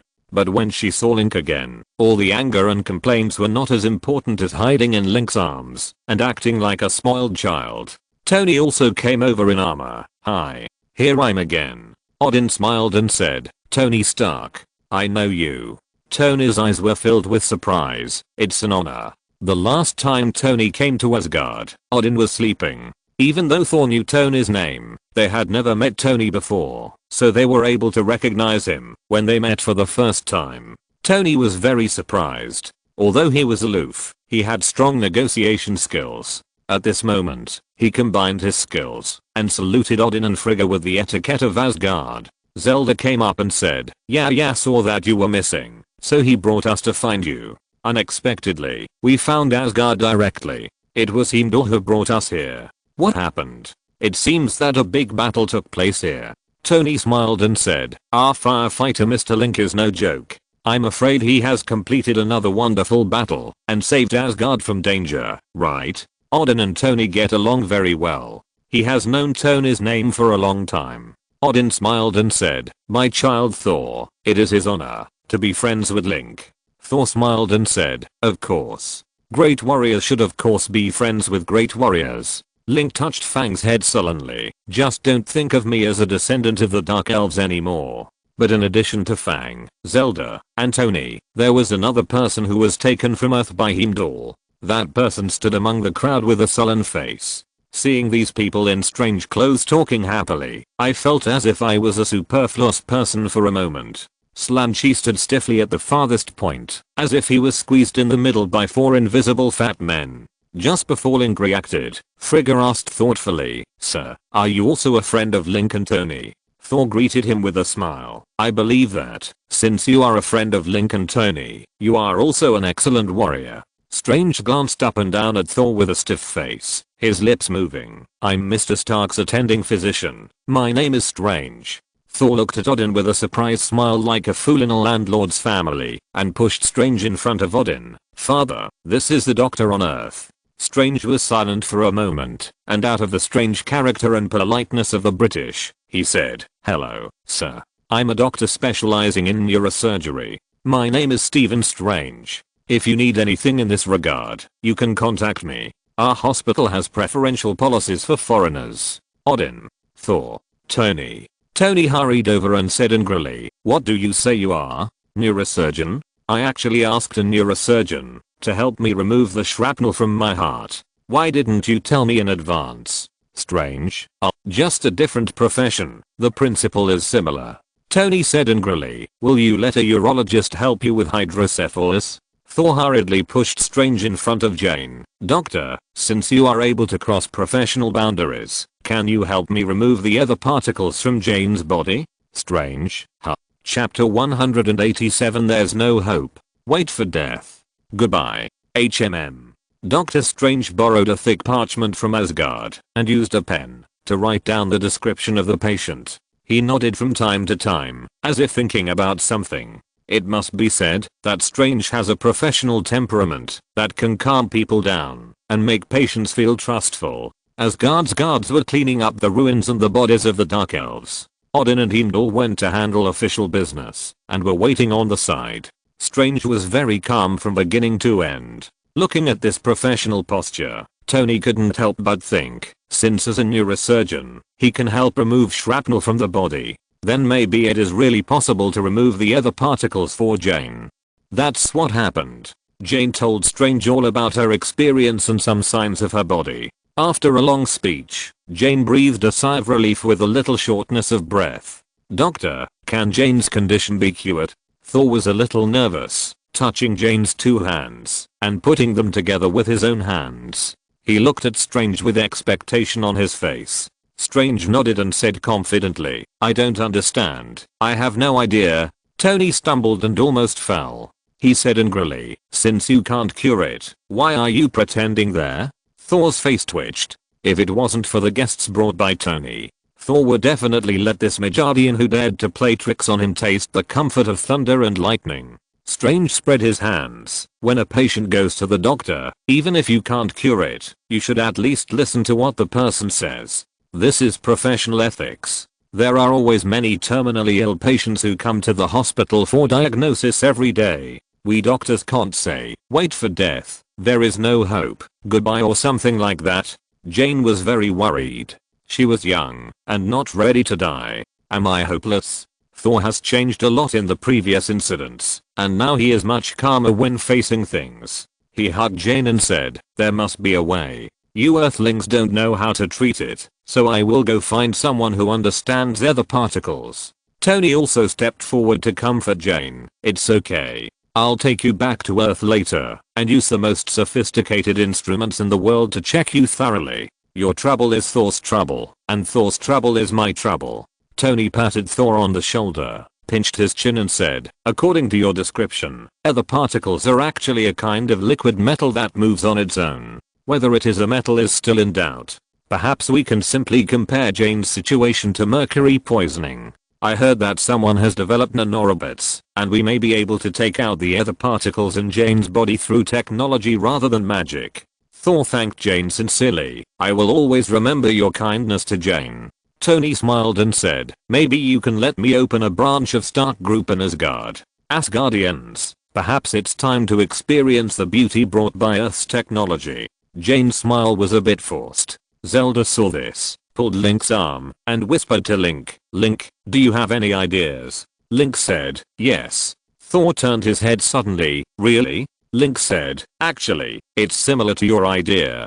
We take Jane to find the Dark Elves who know the ether particles best, negotiate with them, and let them take away the ether particles, and then at the moment of extraction, we attack and defeat them. Thor thought of this plan slightly out of his divine consciousness, but the idea was still vague. So when Link naturally said this plan, he was very surprised. Princess Washang said, the Dark Elves will definitely be very wary of us. There is no guarantee that they will not pose a threat to Jane during the negotiation process. Link had already thought about it and said, we can find an insider and play. Link planned to follow the original plan, since he went to find Scarlet Witch and Quicksilver. Link was reluctant to interfere too much with the timeline of the story, but out of kindness, he would save the characters who would die in the plot.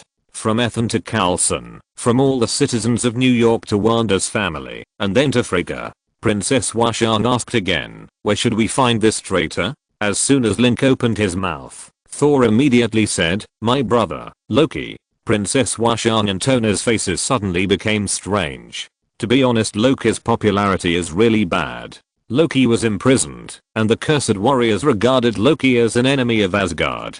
In addition, Loki is a frost giant, and this identity provides another layer of deception. The Dark Elves have just woken up, and can speak modern English immediately, which has surprised Link. There are many things about Asgard that the Dark Elves don't know at all, and Loki can use them perfectly. Tony waved his hands. Stop.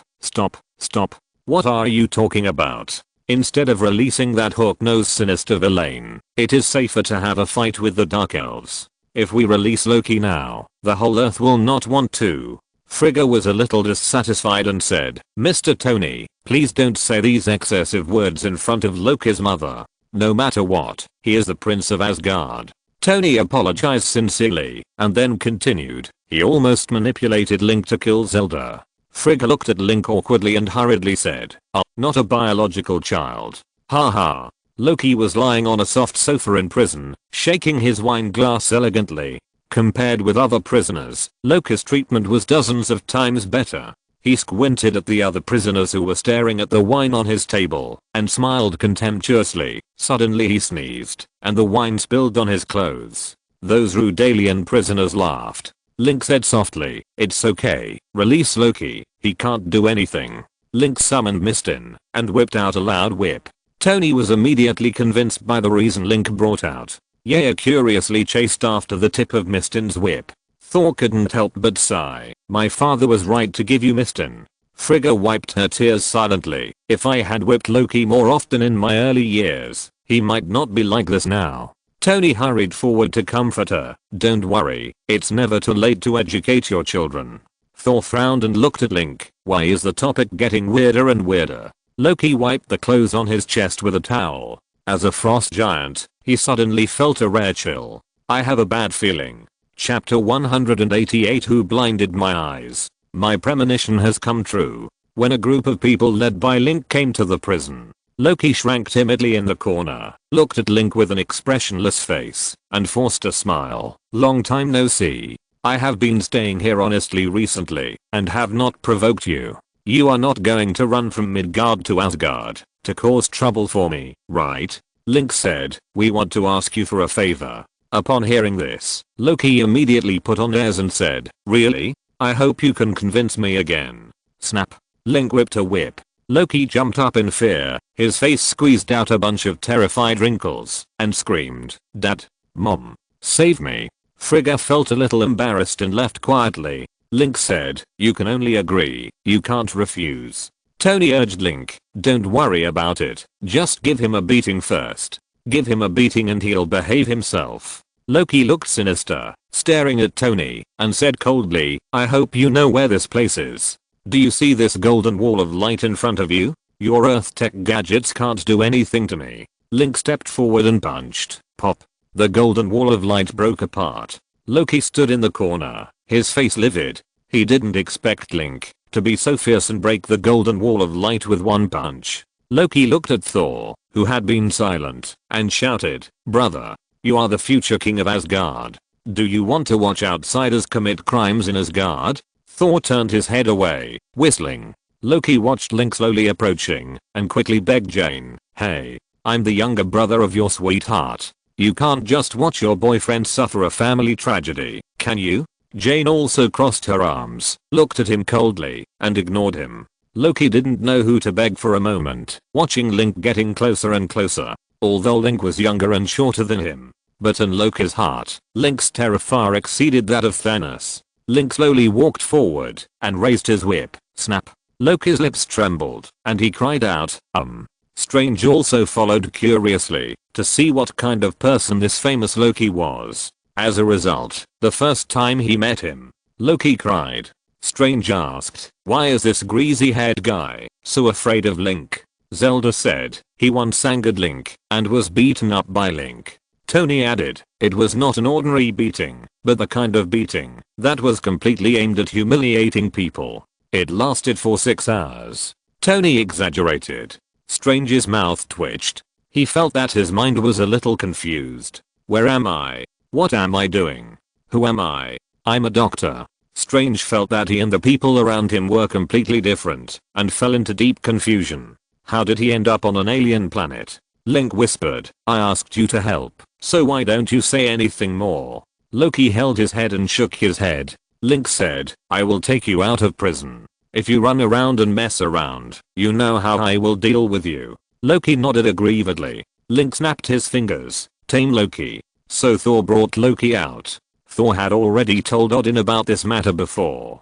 Although he was not his own son, at least he had raised him since he was a child, and his relationship with him was no worse than Thor's. Odin still hoped that Loki could atone for his sins. Because of Link's help this time, Asgard did not suffer much loss, and Princess Frigga did not die. Odin did not have the mentality of fighting a decisive battle with the Dark Elves. Odin agreed to keep Jane, the carrier of the ether particles, away from Asgard. He was very grateful to Link. If he knew what happened to him in another time and space, Odin would definitely be more grateful to Link.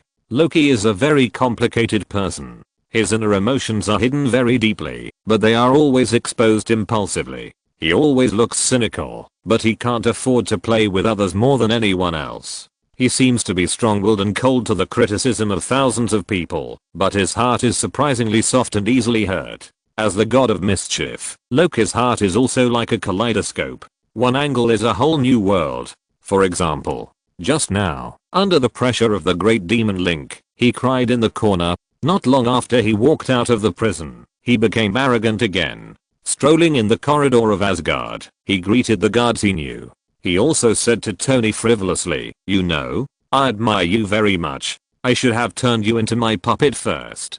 Tony coughed. You may not know that Link and I actually live together. If you do that, you will only be taught a lesson by Link 2 days in advance, and then be treated as garbage by my little robot Amy, and stuffed into the column for organic garbage classification. Loki curled his lips. Then his gaze turned to Strange, and asked curiously with a gloomy look, why do I feel that you are an ordinary person? Of course, this guess must be wrong. You are not ordinary, you must have some special abilities, such as gritting your teeth, and stomping your feet, and you will turn into a big green guy. You must be such a strange earthling, right?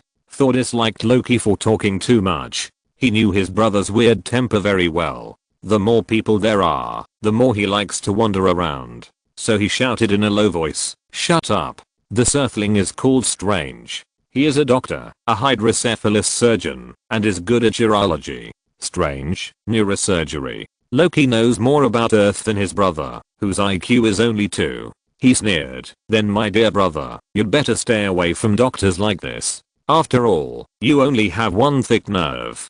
Loki finally got out, and his steps were very excited. He said, "I'm a prisoner after all. It's not good to walk in the palace so openly, right? How about I change my appearance? Anyway, you don't like me very much, so I will become a look you like." Wow. Loki turned into the appearance of Captain America, looked at his strong muscles, and compared his arms with his brother beside him. Loki smiled and said, "Brother, your arms are a little thin." Thor became more and more impatient. This trick, used in public, can't fool anyone, but there is an exception. Pepper shouted happily, "It's Rogers." He stretched out his hands and flew out of the arms of the Washan princess. Bang!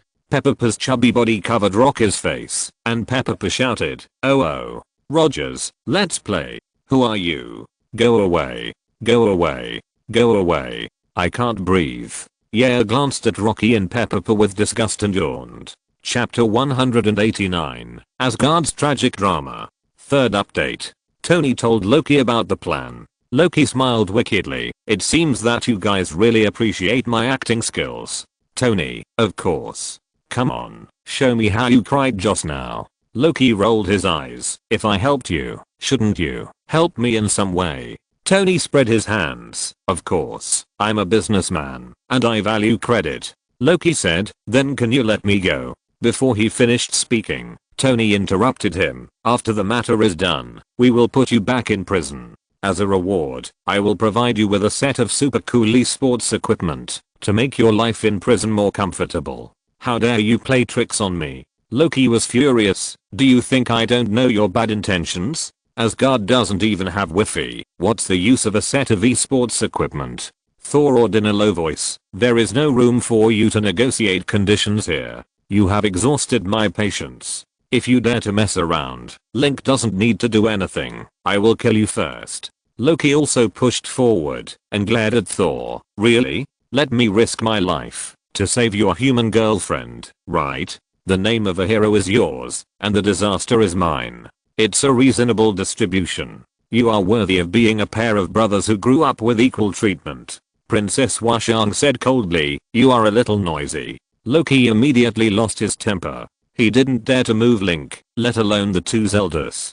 For Zelda, Link beat Loki last time and his personality collapsed. Tony said, "In that case, let's go to the location of the Dark Elves." Rogers was not there at this time, and Tony imitated Rogers' tone and shouted seriously. So a large group of people took a spaceship to the planet where the Dark Elves were. Others didn't care, but Strange strongly refused. "What are you doing? I'm just a doctor. You are going to fight. Even if you are injured, you don't need me to treat you." Pepper persuaded kindly, Okay, let's go. Don't be angry." Pushing Strange from behind.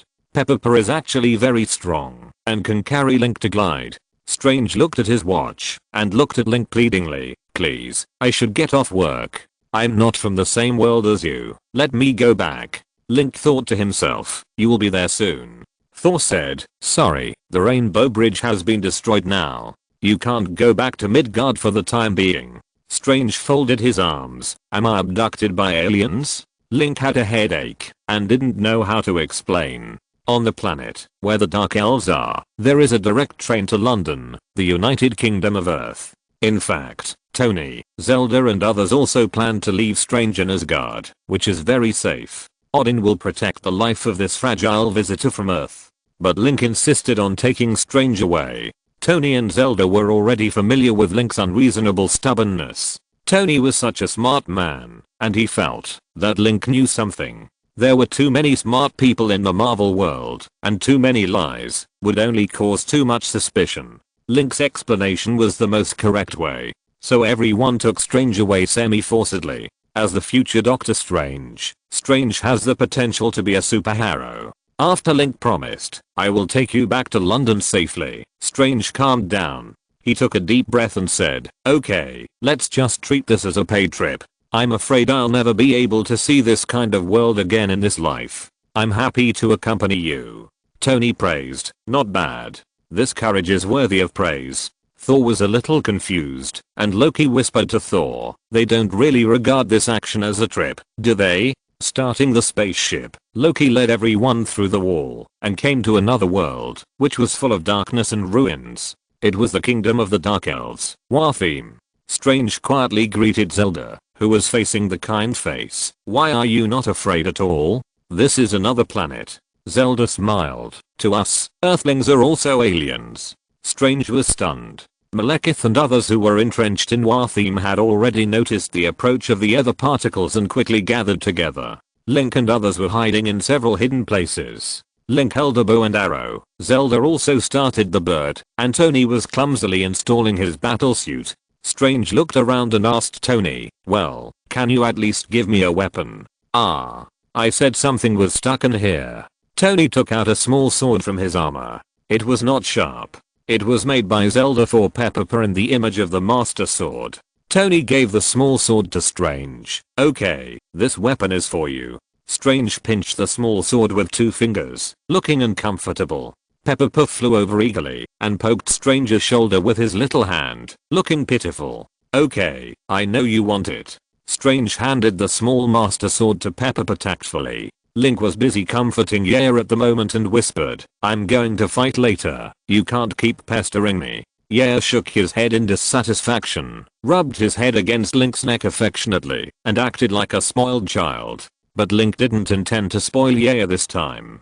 Fang's mother died because of Link. If Fang had any problems during the battle, Link would feel guilty for the rest of his life. Fang. Link repeated Fang's name again. Although Fang was willful, as a divine dragon, she had a strong insight, and knew that, if she continued to fight at this time, she would cause Link's disgust. So Fang left obediently, huddled on the ground, wagging her tail in grievance, looking at Link with a sullen look. Tony whispered, "Princess, if you had a little initiative like Fang." Pepper came over with his little Master Sword, waving the sword and shouting, "Fang, don't worry, I will protect you." Fang snorted softly, swept Pepper aside with his tail, snorted boredly, and spit out a little fire. At this time, Thor stood on the top of the mountain with Jane and Loki. Strange was having trouble breathing and suddenly he was shocked. Is the air here really suitable for human survival? Are there toxins in the air? Are there unknown alien bacteria? Malekith came over with the cursed warriors and a large number of dark elves. Tony found a filming board from somewhere and slammed it hard. "Okay. Let's start acting." The first scene. The first act. The Norse gods fratricide. Chapter 190 Loki. "I'll give you my brother's woman." Fourth update. Loki said, "Begin acting." He took out a knife and stabbed Thor's kidney fiercely. Thor's face turned pale, and he looked at Loki in shock, his expression full of disbelief and grief. Jane was shocked. Although Thor looks silly, his acting is really good. Loki's knife was just an illusion. It didn't actually hurt Thor. The two were indeed acting, but Loki still used some force and punched Thor's waist hard to avenge some personal grudges. And Thor could only suffer this loss in silence. With a powerful enemy at hand, he could only go along with the acting. Thor hurriedly reached out for the hammer, but Loki swung the dagger fiercely and cut off Thor's right arm. Then Loki stepped on Thor's chest, almost making Thor choke. Jane was shocked. Could Loki have really acted out his fake play? At this time, Malekith and the cursed warriors stepped forward. Loki grabbed Jane's clothes from behind her neck and shouted, "Great Malekith! I'm Loki, the frost giant of Jotunheim. Asgard is my enemy. Now I'm sending them both back to you. The cursed warrior had seen Loki imprisoned in prison, so he said to Malekith, yes, I saw him imprisoned in Asgard prison. He is Asgard's enemy. Loki pushed Jane to Malekith and shouted, this woman belongs to you. Malekith still had doubts, but the other particles were right in front of him. He was attracted by the power of the reality gem for a while, and didn't care so much. He immediately took action. With his hand stretched out, Jane flew into the sky. His face gradually became painful, and his body emitted a layer of red light like foam. Then his body stretched weakly in the air. A large number of dark red energy particles emerged from his simple facial features and other parts, pouring into Malekith's body. Malekith's face showed an expression of desire that was almost distorted. He felt that the power of the reality gem was making him stronger. In an instant, the world that Malekith saw changed. He was a life born in the dark matter world, and the world he saw was different from what ordinary people like Tony saw. At this moment, the two worlds appeared repeatedly in Malekith's perspective at the same time, which gave him a great shock. The powerful force of the other particles was rapidly changing Malekith's body. His whole aura was even more weird. Dark elves were not ordinary life in the world, and at this moment, they were one step further away from the concept of life that everyone was familiar with. Loki looked at a large number of other particles flying into the sky. He immediately shouted, do it. The cursed warrior was just about to step on Thor's chest and run away. Then Thor's body was shone with light, and his severed right hand returned to normal. He turned over to avoid it, grabbed the hammer, and smashed it hard at the other particles floating in the air. At this time, Link and others rushed out quickly. Asuka, Link, and Tony flew into the air. Asuka and Iron Man simultaneously released light attacks on the other particles. Link was well prepared, and he bent his bow and shot an arrow. 4 forces hit the other particles at the same time. Bang! A large number of explosions occurred. The reality gem is different from other gems. Its power is to form the boundary between virtual and real, and its ability is so strange that it cannot be explained. As a powerful attack from the real world, Link and others hit the other particles at the same time, making it very unstable. The boundary between the virtual and real world fluctuated, and a large area of space around it began to collapse. Thor hurriedly hugged Jane and Loki and flew away. Loki shouted, "Ha! You didn't leave me behind."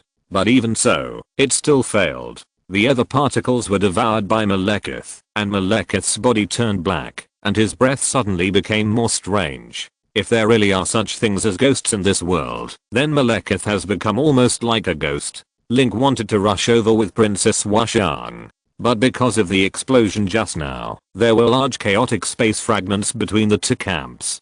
This kind of space fragments is much sharper than the sharpest knife in the world, and can easily tear the strongest body in the world. No matter how strong a person is, he only lives in a small area of reality. The chaotic space fragments produced by the explosion at that time were enough to tear reality apart. Malekith turned around and returned to the battleship. A large number of dark elves and cursed warriors were left behind, intending to kill Link and others. At this time, personal grudges are no longer the most important. Malekith's main task is to push the whole world into the dark world. Link stood in front of the storm of broken space and looked at Malekith. The previous enemies only wanted to rule the earth, but this time, the dark elves set their greedy eyes on the whole world. Link knew that he could not defeat the dark elves at this moment. The power of the reality gem and the life from the dark antimatter world were too strange. They were basically the biggest threat encountered by the Avengers in the early stage. They had to use the space device developed by Dr. Eric to destroy them. The disordered fragments of time and space returned to normal under the pressure of the big world. The cursed warrior rushed forward.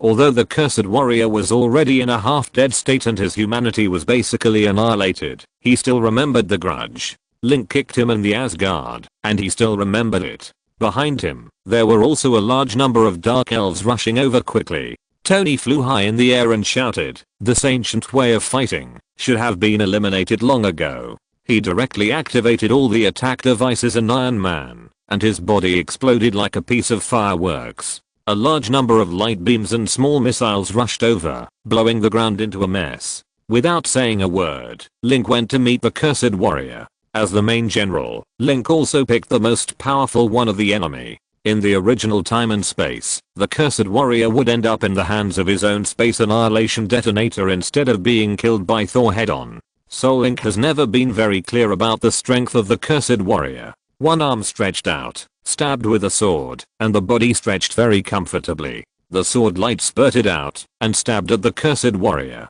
And the Washan princess, a very graceful, like dancing, stepped into the battlefield. A burst of sword energy spread out, just like a leaf falling on the lake, creating circles of ripples, and the surrounding dark elves were hit one after another. Thor put down Loki and Jane, swung the hammer, and rushed up. And Strange looked at several superheroes joining the battle, and once again felt that he was a bit redundant. And because he was afraid that the air in the other world was poisonous, he held his breath desperately, and his face turned red. Chapter 191 Electricity Stealing Gang. Bang! Link fought hard against the cursed warrior. The Master Sword and the cursed warrior's dark fist collided, and both of them felt a strong force rushing towards their chests along their arms. Link was bearing an extremely strange dark force, with an extremely unstable sense of fragmentation, which was transmitted to Link's arms, and exploded one after another. This was different from the difficult opponents he had dealt with before, and Link felt very uncomfortable. He took 3 steps back and almost fell down, and was supported by Thor. Link digested the dark power in his body with great difficulty, and his wrist was a little painful. Link moved twice. Compared with Link, the cursed warrior seemed to have a little advantage, and then took a step back and shook his body. It seemed as if he had the upper hand. But the cursed warrior's heart was churning, and his eyes looking at Link changed again and again. Link just swung down with the Master Sword, and the thin sword seemed to break at the touch. But the huge force from the fist and the Master Sword made the cursed warrior terrified. The golden boy swung his long sword with the momentum of a mighty hammer. Thor said in a deep voice, "This is a battle between me and him." Then he swung his hammer and hit. Bang! Worthy of being the god of thunder, he was a stubborn person. Link was at a disadvantage in the head-on confrontation, so he also used Thor's hammer to fight the curse warrior. Lightning wrapped around Mjolnir. Thor stretched his body and chopped it hard from top to bottom, exerting his terrifying strength 100%. The curse warrior was not playing tricks, and punched him, like he did to Link. After fighting with his fist and the Master Sword, he fought with Mjolnir again. Thor exhaled, and the force he used was enough to split the Stark Tower in two. Under such a strong infusion, not only did he not crush the opponent, but was accepted by the curse warrior, and fed back to Thor with even more powerful force. The curse warrior stretched out his hand to pinch Thor's neck, and lifted him up. He was going to crush Thor's throat with all his strength. At this moment, boom. Dark clouds were brewing in the sky, and the cursed warrior was a little distracted. War theme. The cursed warrior had not seen rain in War theme for a long time. Thor's face changed drastically. He knew that something would fall on his head next. But his throat was pinched, and he could not make a sound. Snap. Blue flames came out of Link's body, and a Zappo appeared. One hand was placed on Link's shoulder, and the other hand pinched his fingers. Click. A crisp snap of fingers. A huge electric pole fell from the sky. This dry land may be the first lightning in thousands of years. Sky. The bodies of the cursed warrior and Thor turned white, and the electric pole pierced their bodies at the same time. The two were like tungsten filaments in light bulbs, emitting white incandescent light for a moment, and the two exploded in an instant. In the distance, Loki pulled Jane up in a gentlemanly manner, and then saw Thor being hit by lightning. Jane screamed, "Thor!" Loki sighed with gloating, "Life is so hard. Even the god of thunder will be struck by lightning one day." Thor was blown to Link's feet. His body was black, and glowing with fine electric light. His hair turned into an afro. Thor's expression was still frozen in the expression of baring teeth, and licking his lips just now. It was estimated that the strong electricity paralyzed the nerves on his face. Link wanted to pull Thor up, but when his fingers touched Thor, he bounced away immediately. Thor also bounced up from the ground with his back straight like a zombie, and said angrily, "Link, when you used electricity just now, did you consider that the electricity would be connected to my body? You want to kill me, right?" Link was helpless. "I was saving you. After all, lightning attacks the fastest, and you are the god of thunder. Why are you afraid of lightning? Aren't you fine?" Although Thor was beaten badly by Link's thunder power, he was actually fine. Thor knew that Link was helping him out, but he still muttered, "It hurts. Why don't you try it too?" Link smiled and said, "Let's try it." Thor grabbed Link's hand with a wicked smile and used the power of lightning in his body to attack Link. Zzz. He sincerely put his hands together and thanked, "Thank you for the hospitality, Thor." Tony was also beside him, imitating Link, put his hands together, and said to Thor, "Thank you for the hospitality." Thor was shocked. "When did you run over here?" Tony looked at his display screen, and the power storage had reached 150%. Tony shrugged his shoulders. "I saw you guys were having fun. I came over to get some electricity. Goodbye." He quickly flew into the sky and continued to be busy with air-to-ground strikes. Thor glared at Link and Tony, the two electricity thieves. Link also smiled and said, The cursed warrior stood up again. "I'll go beat him, you take a rest first." Link ran over happily and snapped his fingers. A strong electric light burst out from his fingertips, illuminating Link's face. It was as if a huge white flying dragon emerged from Link's fingertips. The electric pole as thick as a bucket suddenly shot out in just a moment. The cursed warrior who had just stood up was knocked away again. The cursed warrior roared. Link ran over again, and another lightning bolt was fired. The cursed warrior was knocked away for the third time before he finished roaring, and his roar became trembling because of the sound of electricity. Thor looked at Link's generous output of thunder power with a tingling tooth. All the power was cheated from him. Loki smiled and said, "Well, it's not a wasted trip to see my brother get humiliated." He took a step back, rolled his eyes, and prepared to escape. But just as he was about to move, he suddenly felt a pain in his buttocks. Loki covered his buttocks and screamed. When he turned his head, he saw a fat little man with a green leaf mask, holding a small master sword and pointing at Loki. Obviously, this was the murderer who poked Loki's buttocks. Pepper shouted righteously, "What are you doing? You want to escape, right?" Loki grabbed Pepper's tentacles with a grim smile and grabbed him. Pepper shouted, "What are you going to do? What are you going to do?" The short limbs swung around everywhere, trying to poke Loki's nose with the small master sword. Chapter 192. Damn. This is a heart-pounding feeling. Loki's smooth voice squeezed out from between his teeth. "Do you know what will happen if you anger me?" Jane's calm voice came. "I advise you not to touch him. Pepper is Link's beloved pet. Do you know what will happen if you anger Link?" Loki's face suddenly fell, showing his most friendly smile, and respectfully placed Pepper on his shoulder. He smiled and touched Pepper's face. No wonder he is so cute. Look how big this little guy is. This little idiot bit my hand. Pepper was unhappy with Loki, extremely unhappy. This guy actually dared to pretend to be Rogers to deceive Pepper. Pepper couldn't stand it. Pepper wanted to seek justice for poor Rogers. He bit Loki's hand tightly and Loki shouted, "Little idiot, let go. Let go." He shook his hand frantically, but Pepper bit Loki's finger fiercely and didn't let go. Loki had a plan in his mind and suddenly transformed into Rogers. Jane said, "Loki, you can't expect to fool someone twice with a clumsy trick." "Rogers." Pepper shouted happily, letting go of Loki's hand, crawling from his arm to his shoulder, and hugged Loki's arm affectionately. "We meet again." Jane looked at Loki, who had transformed into Rogers, and smiled evilly at her, and said helplessly, "Okay, Pepper is an exception." Loki imitated the tone of Captain America, and said to Pepper standing on his shoulder, "Hey, little guy, I'm going to do something big. I'm not worthy of you first. I'm leaving." Jane's face changed, and she was about to call Thor. As a result, Loki waved at her and used illusion to stun Jane, creating a layer of illusionary visual impairment in front of her. What? Are you going to fight a just battle?" Pepper asked excitedly. Loki nodded seriously. "Yes, this is a matter of great importance to all mankind."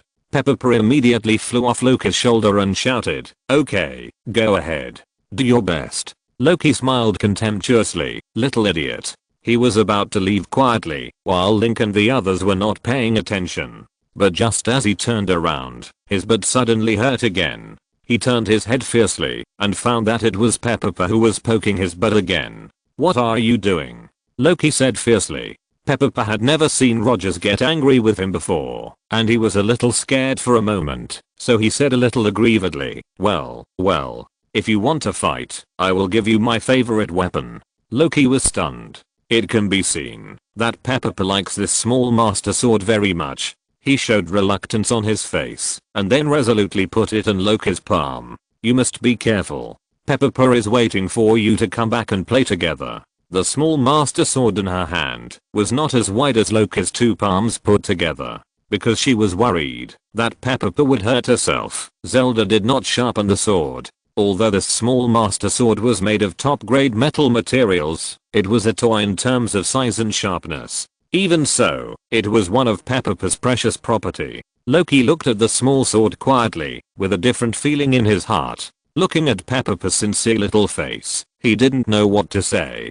Loki has lived for thousands of years, and has few friends. He is full of schemes and hides his inner thoughts, which makes others unwilling to approach him. So, in all these years, he has rarely seen such a pure look at him. Thor in his early years might have been like this, but now the gap between the two is very serious, being treated so sincerely. So for Loki in his long life, it is basically the first time. Thank you. Loki smiled. Since Peppa was too stupid, Loki only needed to change into Roger's appearance, and no acting skills were needed. At this moment, Loki was trying hard to play Rogers. But, no need. This sword suits you very well. I prefer to use a shield. Loki smiled and touched Peppa's chubby face, then turned and left. Goodbye. Peppa waved his hand. Loki also turned back seriously, and waved at Peppa. He smiled in his heart. Little idiot. Link borrowed a lot of Thor's power, and after a burst of output to the Cursed Warrior, he beat the Cursed Warrior so hard that he could no longer stand up. The Cursed Warrior was now all black. He was originally black, and after being hit hard by Link, he became even darker. The Cursed Warrior panted and stood up. He was seriously injured by the thunder power combined by Link and Thor. The power of the Cursed Warrior comes from his own life, and at this moment his life is almost coming to an end. The Cursed Warrior knew very well that he only had less than 30 seconds left to live. Looking at Link in front of him, at this time, the Cursed Warrior had no sorrow or joy. Even if he was hit by a series of lightning, he was not angry. He was very calm in the face of death. He observed the blonde boy who was walking towards him and preparing to launch another wave of attacks. He is very strong, and the energy contained in his body is incredible. Even if I fight with all my life, I can't beat him. This blonde boy will definitely become the biggest impression to stop our Dark Elves plan. For the Dark Elves for the world that belongs to our race. We must find a way to kill him. The Cursed Warrior pinched the Space Annihilation detonator on his waist. He recalled the great vision that Malekith told him, which belonged to their own homeland of the Dark Elves. Malekith told him, they are just passers-by in this world, and all they want to do is to go home. Go home. The Cursed Warrior calculated his remaining little strength, and Malekith's firm voice sounded in his ears. He rushed forward. The moment he became a Cursed Warrior, he was destined to be unable to escape and see the dark world he dreamed of. The Cursed Warrior punched Link, and his vision narrowed infinitely, leaving only Link. He could no longer see anything else, nor hear any other sounds. Now, he didn't want to think about anything else except killing Link. A trapped beast's fight. Link quickly judged the Cursed Warrior's attack. Link resisted once, and suffered a loss. So, he had decided what to do next. Click. A blue shield with a hint of purple was summoned and pressed on his arm. Link held his breath and concentrated, just like he had done 1,000 or 10,000 times before. Perfect shield counter. The Cursed Warrior's body leaned back, and Link successfully hit him to be stunned. But the Cursed Warrior had already unscrewed the Space Annihilation detonator. The space suddenly twisted, and Link found that the vision around him was twisting rapidly. I'm going to take you away. If you're listening to this novel on a channel other than Fanfic World, it means they downloaded and uploaded it without effort. We cordially invite you to visit our channel, Mundo Fanfic Novelos. There you'll find the original version of this story and you can explore many other novels of various genres. We're waiting for you to immerse yourself in a world of incredible novels. Chapter 193. Oops. This is the feeling of a heart attack. Third update. Very close to Link, The space annihilation detonator exploded.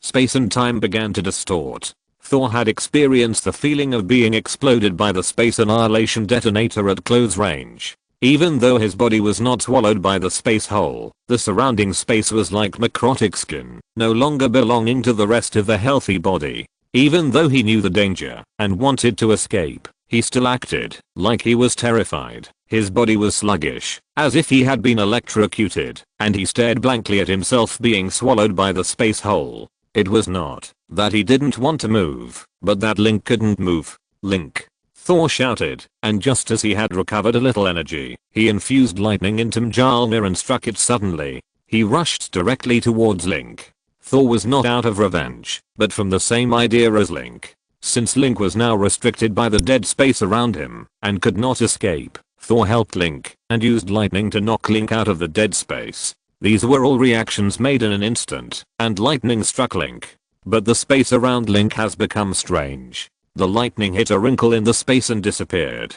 Zelda was using the bird to assist Tony in air-to-ground strikes, but she was subconsciously paying attention to Link. Like Thor, Zelda also noticed that Link was not doing well at the first time. She quickly stretched out the bird and rushed towards Link. But her speed was much slower than Thor's lightning. The same was true for the Washan princess. Even in the fierce battle, she kept some of her mind and paid attention to Link. She noticed that Link was in danger and ran away desperately. And what about Link?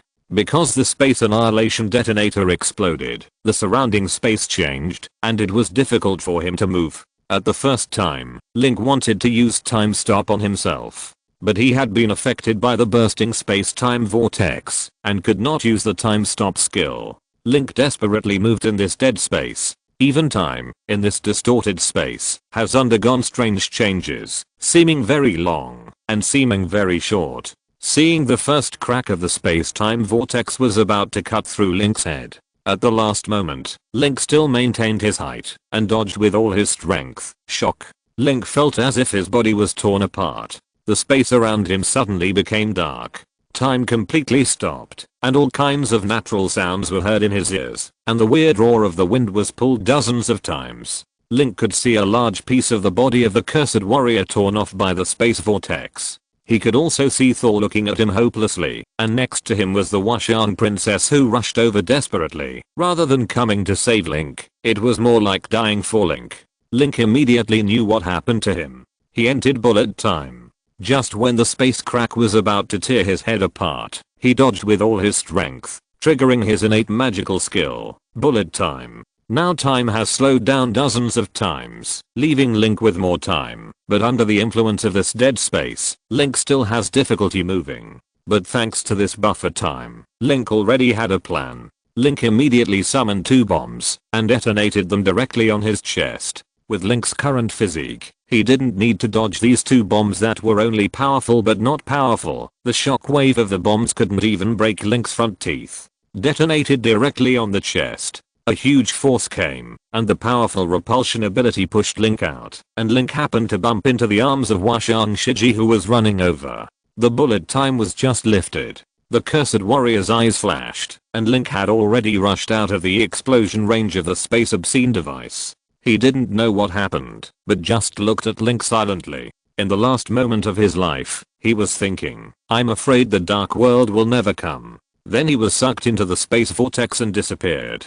Even the Dark Elves didn't know whether the other side of the space vortex was complete nothingness or another brand new world. Ah!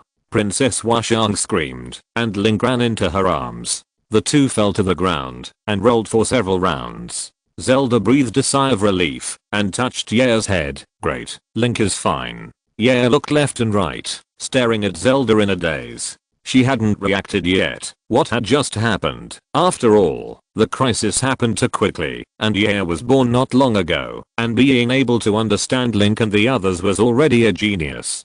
But the cognition of space and time was very vague. Yair didn't understand, but her 2 dissatisfied eyes stared at Zelda. How dare she touch me? Only Link can touch Yair's part. Yair's eyes were full of hatred, and she opened her mouth and bit Zelda's hand.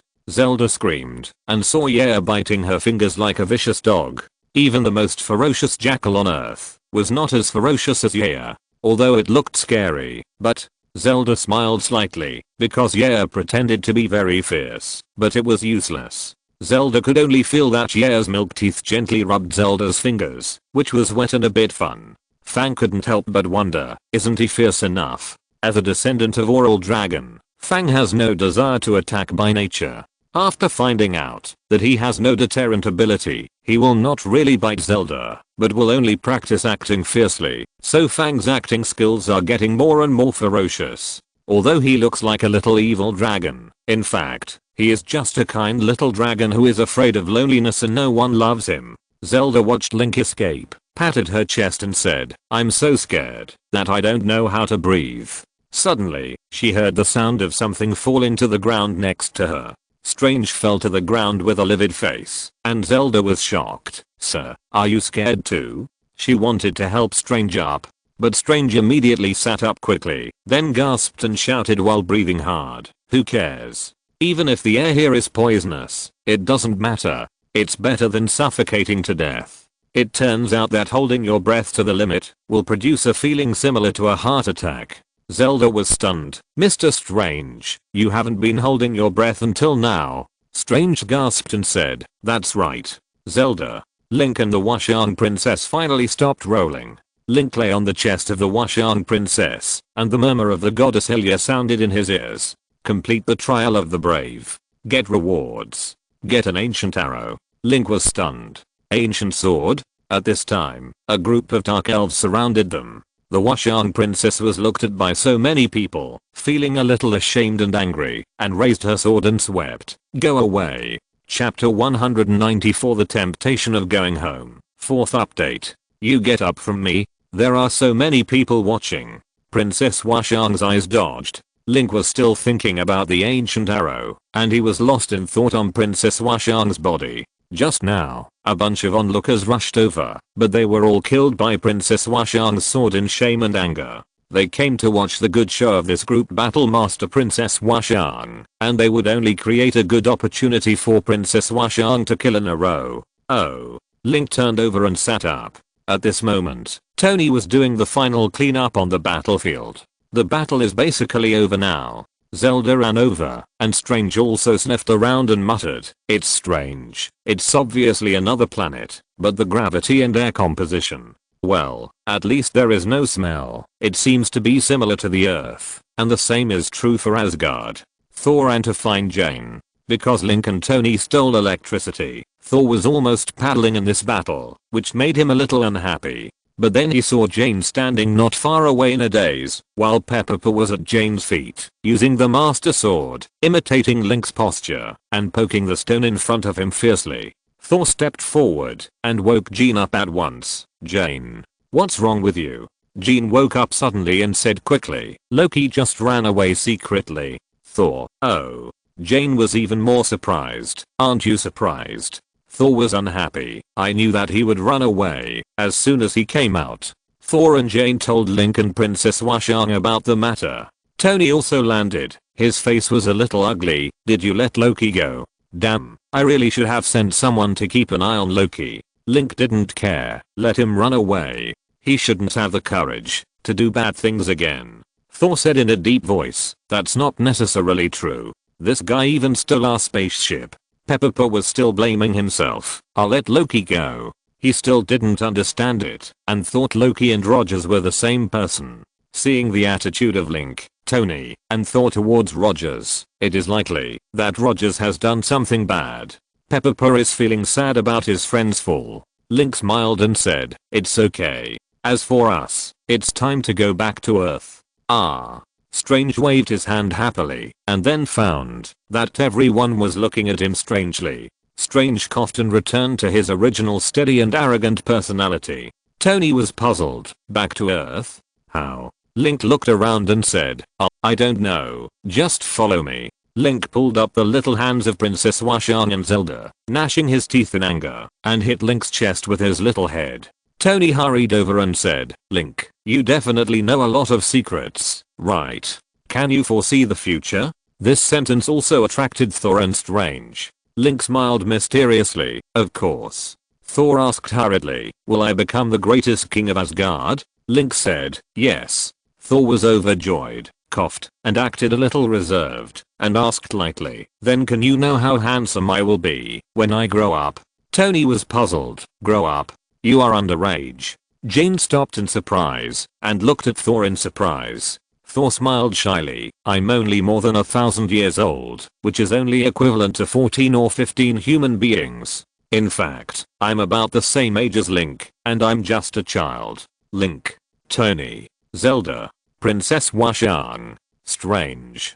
Jane staggered and almost fell. Although Asgardians are only about 5,000 years old. But the royal family is an exception. Odin is so old that it is unimaginable. At least 500,000 years ago, he defeated Surtur. By Odin's standards, Thor is indeed a little boy. Strange held his forehead. Oh my god. You've grown too fast, haven't you? With this beard, did you grow up on hormones? Jane also held her forehead. Sir, give me some medicine. My boyfriend is a minor. Thor was dissatisfied. I'm more than 1,000 years old. Tony looked at Thor, then at Link, and felt a little hot. So he rubbed his eyes. Then Link turned left and right, and they came to the bottom of a cave. Tony was wearing a battlesuit and walked very hard. He wiped the sweat from his forehead and said, Link, you don't think there is an elevator to the earth in this cave, do you? Link vowed, believe me, we will be able to return to the earth soon. Jane still covered her face in disbelief, as if the world was collapsing. My boyfriend is a minor. Oh my god, what did I do? Soon, Link found the key to Jane's car and handed it to Jane. Jane was surprised. This is the key that her in turn dropped. Why did it appear on Wartheme, hundreds of thousands of light years away? Tony's mouth twitched, and he saw Jane mumbling some scientific terms. As a person who has experienced it, Tony said, give up. Science can't explain anything in this situation. Link took a step forward and disappeared with Zelda and Princess Washan. Tony was stunned, and several people hurried to follow. Strange was still hesitant, but suddenly found that he was the only one left here. He was the only one left on the lonely Doomsday and Broken Planet. Strange was so scared that he cried and shouted, don't abandon me, and ran away. He passed through the space-time barrier and came to London. Strange saw that everyone was looking at him with strange eyes again, and he reacted immediately. The sound he just made was heard by them. This cold medical expert had a red face. Tony smiled evilly. Steven, I can understand you. Thor, Jane, Link and others nodded. Strange was furious. Really? Goodbye. I'm going home. I are not from the same world. Goodbye. Never see you again. Then he threw his windbreaker and left in style. But he seemed to still be happy about going home, so he was jumping. Tony said, let's go. Malekith must be planning something. Jane said, let's go find Dr. Eric. So a large group of people went to find someone, noisily. At this moment, Loki quietly returned to Asgard, ran to Odin, and cried to Odin and Frigga. Thor and Link died in the battle. They died heroically. Odin and Frigga looked at each other. Loki was crying. I know this will make you very sad, but I know you can shoulder the responsibility of the king of Asgard. Don't worry, even if Thor is not here, I can. Odin yawned. Come on, take him back to prison. So annoying. Reinstalling the writing assistant caused the reward record to disappear. Well, thanks to book friends such as Lily Shooping, Minecrafter, etc. for their huge support of 100 million Kidian coins. Chapter 195. 195. A simple and unpretentious villain. So a large group of people came to Jane's apartment in London. Darcy looked up and saw Jane open the door and walk in. Before he could be happy, he saw Tony, Thor, Link, Zelda, and Princess Washan coming in from behind. Darcy wondered, are the Avengers going to hold a meeting in this shabby little house? Eric looked up and hurried over. He hadn't seen Jane since he was captured by Loki. He was about to hug Jane enthusiastically, but was pushed away by Jane.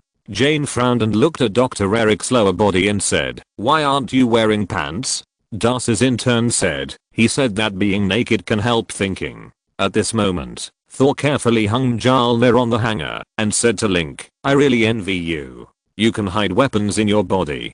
How did you do it? Put it in your ears? Link said. Another dimension. Tony came over and met Dr. Eric. Tony pinched his chin. Link, this gentleman is still affected by the mind gem. You shock him. Dr. Eric hurriedly stepped back. Stop, stop, stop. I'm already at retirement age. He hurriedly took out the beacon of the space gravity sensing anomaly detection device he developed. We must stop Malekith quickly. Tony picked up a space anomaly detection beacon curiously. Use this? Jane snatched it and explained seriously. The space of the 9 realms will overlap, and then the space of the 9 realms will become very strange. Malekith plans to activate the ether particles when the 9 planets are connected, so that the power of the ether particles will increase exponentially. At that time, the entire area will fall into abnormality. Tony was still puzzled, but what you have in your hand is just a detection device. What's the use of it?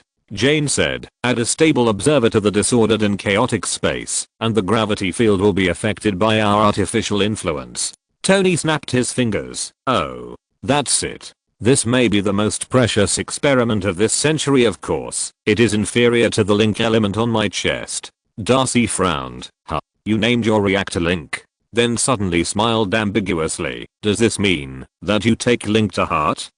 Thor didn't understand a word of the conversation between Jane and Tony, so he asked, Link, what do they mean? Link didn't understand, but he still looked confident and explained, it means, it's time for a decisive battle. In a canal in London, a giant cross-shaped battleship appeared. The pedestrians around were in a rage and in chaos. The giant spaceship advanced to the core of the 9 realms. The middle part was like an elevator, and a team of dark elves landed. The leader was the enhanced version of Malekith parasitized by other particles, pure black Malekith. Just as he came down, 3 people flew over from the sky and landed on the ground. They were the 3 giants of Marvel movies, Tony, Link, and Thor. Rogers, huh?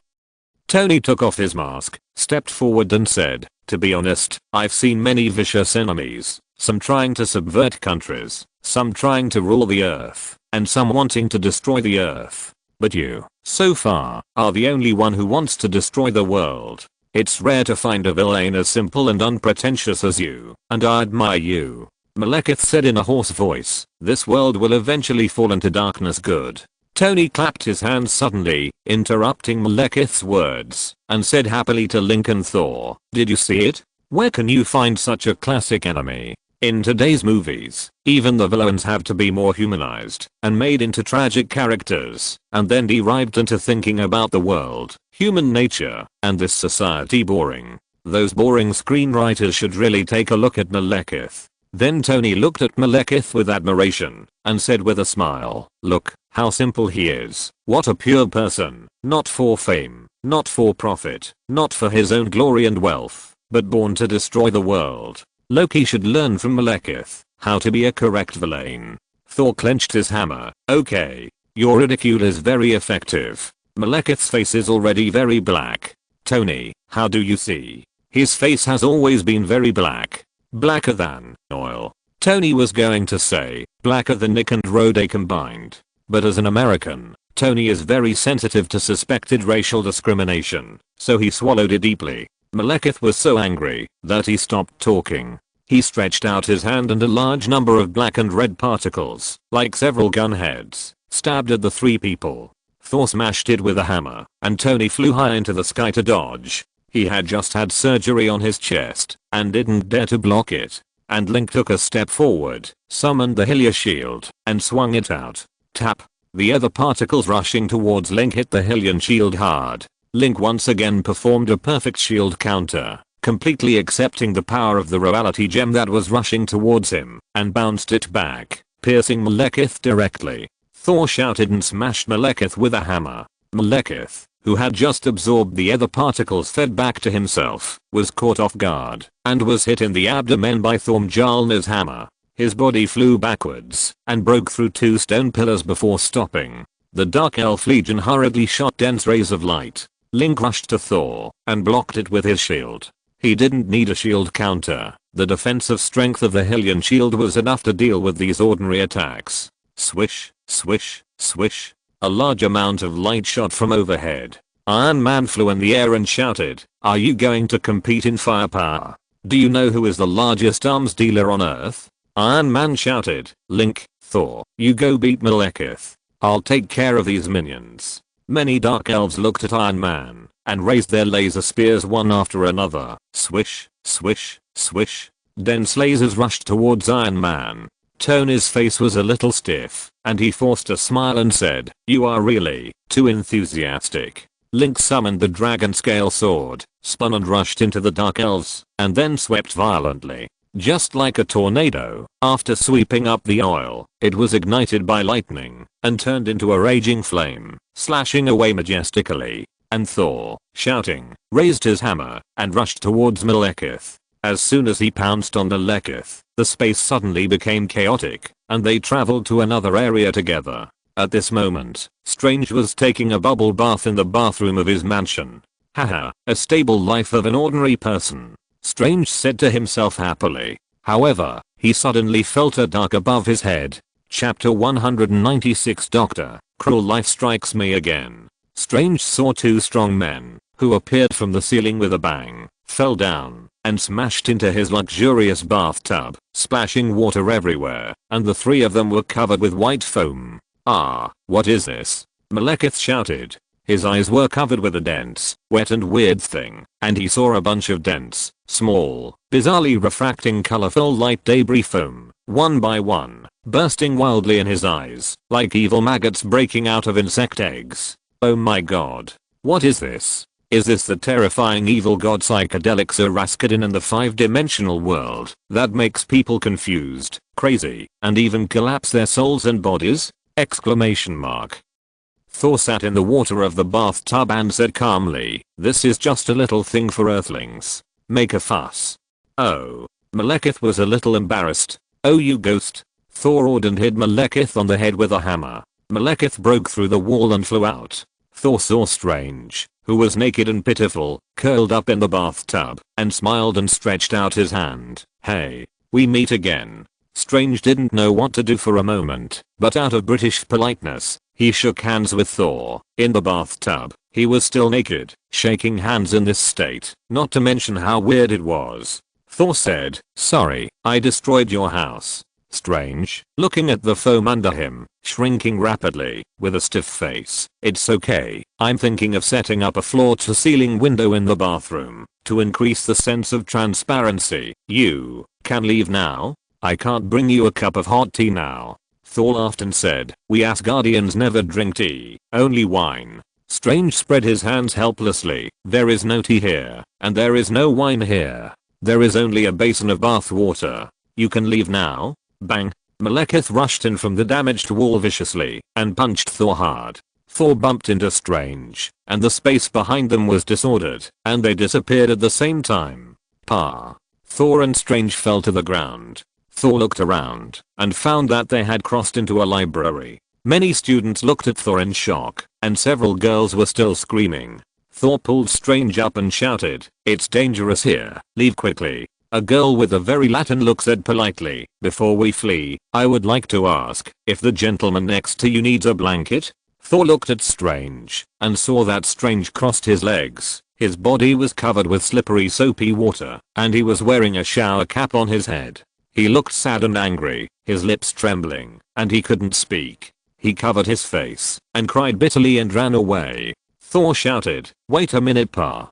Strange was so sad and angry that he forgot how slippery his feet were when he stepped on the floor with soapy water. He fell face down on the ground and slid 2 meters on the ground, leaving his miserable soapy water marks on the ground. Then, he disappeared without a trace, and no one knew where he had traveled to. Malekith was still in Strange's house and was about to walk out of the house, but he suddenly saw Strange sliding towards him. Malekith stepped on Strange's slippery butt. He fell down with a bang and traveled again. Up, he fell from the air, and right below him was Thor, who was looking around. As soon as Thor raised his head, he was overwhelmed by Malekith. The space under the two of them was disordered again, and the two of them traveled at the same time, swish, and landed on Link's head. Link reacted very quickly, and without saying a word, he stretched out his hands. Beep, beep, beep. Thor shouted, "Don't use electricity." Link released a strong thunder force, which knocked the two away. The lightning hit Thor's bones clearly visible, while Malekith was an even more weird shadow. Thor's hair was smoking, and he fell near Link. He was furious. Why are you using electricity to hit me again? Link smiled in confusion. Only this way can you hurt the enemy but not you. Wait. Thor threatened Link. Sooner or later I will absorb your electricity. Tony aimed at Malekith and released the beam. Malekith rolled twice and stretched out his hands, and the ether particle energy rushed towards Tony. The powerful energy beam that Tony burst out was swallowed up by the ether particles and rushed towards Tony quickly. Tony shouted, "Who will save me?" Thor and Link immediately threw a hammer and a sword. The Master Sword and Thor's hammer collided in the air, and the two great electric energies merged and exploded, sending Malekith flying. Tony was also rescued. Link hurriedly ran over to pick up the Master Sword. Thor walked up to Link proudly, waved his hand, and Thor's hammer returned to his hand. Thor put his hands on his hips and smiled. The meaning is very clear. The Master Sword needs to be picked up by hand, and Thor's hammer will automatically return to the hand. Your weapon is not as good as mine. Link saw Thor's provocative look, frowned, and opened his hand. The magnetic grabber started. Thor's hammer flew into Link's hand with a thud. Link held the hammer in one hand and the sword in the other, tilting his head to look at Thor. Thor glared at Mjolnir fiercely. This fickle hammer. Then he forced a smile and said, "Okay, I know you are powerful. Give me back the hammer." Link saw Malekith standing up and immediately threw the hammer to Thor and ran with the sword. Tony landed beside Thor and Thor said, "Don't look at Link's temper. This guy doesn't want to suffer any loss." Of course. Tony nodded and suddenly saw a few evil-minded dark elves chasing passers-by. He flew over in a hurry and killed the dark elves with 2 rays of light. The 2 female students were saved, cheered, and thanked Tony, looking at him with sparkling eyes. Tony opened his visor and smiled. "You are saved." After Tony showed his face, the 2 female students were suddenly stunned. They whispered, "Iron Man is bald? What a pity. People who do scientific research are prone to hair loss. I want to change my major." Hey. Tony hurriedly clarified, "I'm not bald. My head was burned by a little fire dragon. Don't spread rumors." The 2 female students looked at Tony as if he were a fool. They looked at each other, then showed a motherly smile. "Okay, we know. We won't tell anyone. Keep going." Then they ran away happily. Tony was so angry that his teeth itched, and he planned to go back and develop a perfume that dragons would find smelly and unpleasant, spray it on Link, and see how Yaya would get into Link's arms again. Chapter 197 The Evil Visitor Arrives. Third update. Feniro held several space detectors in his claws and inserted them into the ground, which was very efficient. Jane was fiddling with the instruments, and no one knew what she was doing. Seeing a group of dark elf soldiers coming over, Princess Washang summoned her bow of light, pulled the string to the full, and released. A beam of light bombarded the surroundings of the dark elves, and they exploded one after another. Darcy opened his eyes and looked at Princess Washang. "Are all those with long ears so powerful?" Zelda said sullenly. "No, I can't." Fangai was abandoned by Link again, and now he was listlessly dozing on the railing. And Peppa was fanning Fangai with a small fan. Link made a flame spin and broke the siege of the Dark Elves. Then he put away the dragon scale sword, took out the Master Sword, and stabbed Malekith at a high speed. Malekith roared, and a large amount of ether particles poured out, like a honeycomb, attacking Link. The ether particles were tiny, one by one, like poisonous cinnabar. Link held the shield in front of him, and the powerful force of the ether particles hit it. Link's body stiffened, and he took 3 steps back, but as he was shaking, he swung his body and stabbed out with his sword. A sword energy like a bullet floated out and stabbed directly into Malekith's eyes. Malekith screamed, and his left eye was scratched by Link's sword.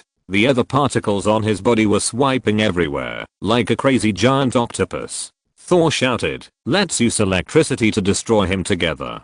Link nodded and slashed at Thor with a sword, and Thor also swung his hammer to attack and smash down. The 2 magic weapons collided with each other, containing a large amount of thunder power, like a gamma ray burst, stabbing out and hitting Malekith. Malekith's chest was directly pierced by Link and Thor's powerful blow, and it was the heart position. Just in a moment, Thor smiled and said, "Happy cooperation." But Link was not very happy, looking at Malekith standing stiffly on the ground. He felt a very brutal and terrible power suddenly coming from Malekith, and Link was very familiar with this nature, which was Ganon's power. Link secretly said in his heart, "Ganon," as expected, he wants to get involved. He also got serious. From the time he traveled to the present, Link fought against a baddie, the Abomination, Ivan, Loki, and Killian. All the battles were centered around Ganon. Link could clearly feel that Ganon was watching his every move and wanted to kill Link in the process of growth at any opportunity. Link said coldly, "Ganon, why don't you show up? Why do you have to hide? You beat some puppets to trouble me?" Thor shouted, "What? Ganon wants to intervene?" "That's right." Link nodded. "The battle has just begun. Be careful." Thor shook the hammer and smiled. "Okay. Then I will help you test that guy first." The hole in Malekith's chest that was broken by Link and Thor suddenly squirmed and was covered by a layer of Ganon pollution that seemed to be alive. Due to the influence of the reality gem, Malekith's breath was originally very ferocious. Even when he was moving and thinking, he had no breath of life. The Dark Elves, as a race in the opposite world of the real world, cannot be explained by life forms in the conventional sense. But in his already weird characteristics, Ganon interfered with Malekith. Half of Malekith's body was quickly covered by Ganon's pollution. On one side was his original body similar to that of a human, and on the other side were ferocious tentacles and dirty and messy facial features modified by Ganon. His head was full of large and small ruthless and expressionless eyeballs, enough to make a person with thick nerves become a serious obsessive compulsive patient after staring at it for 3 seconds. Torgeo shouted, gathering his thunder power like a spell, carrying the aftermath of lightning on his cloak, and slamming down.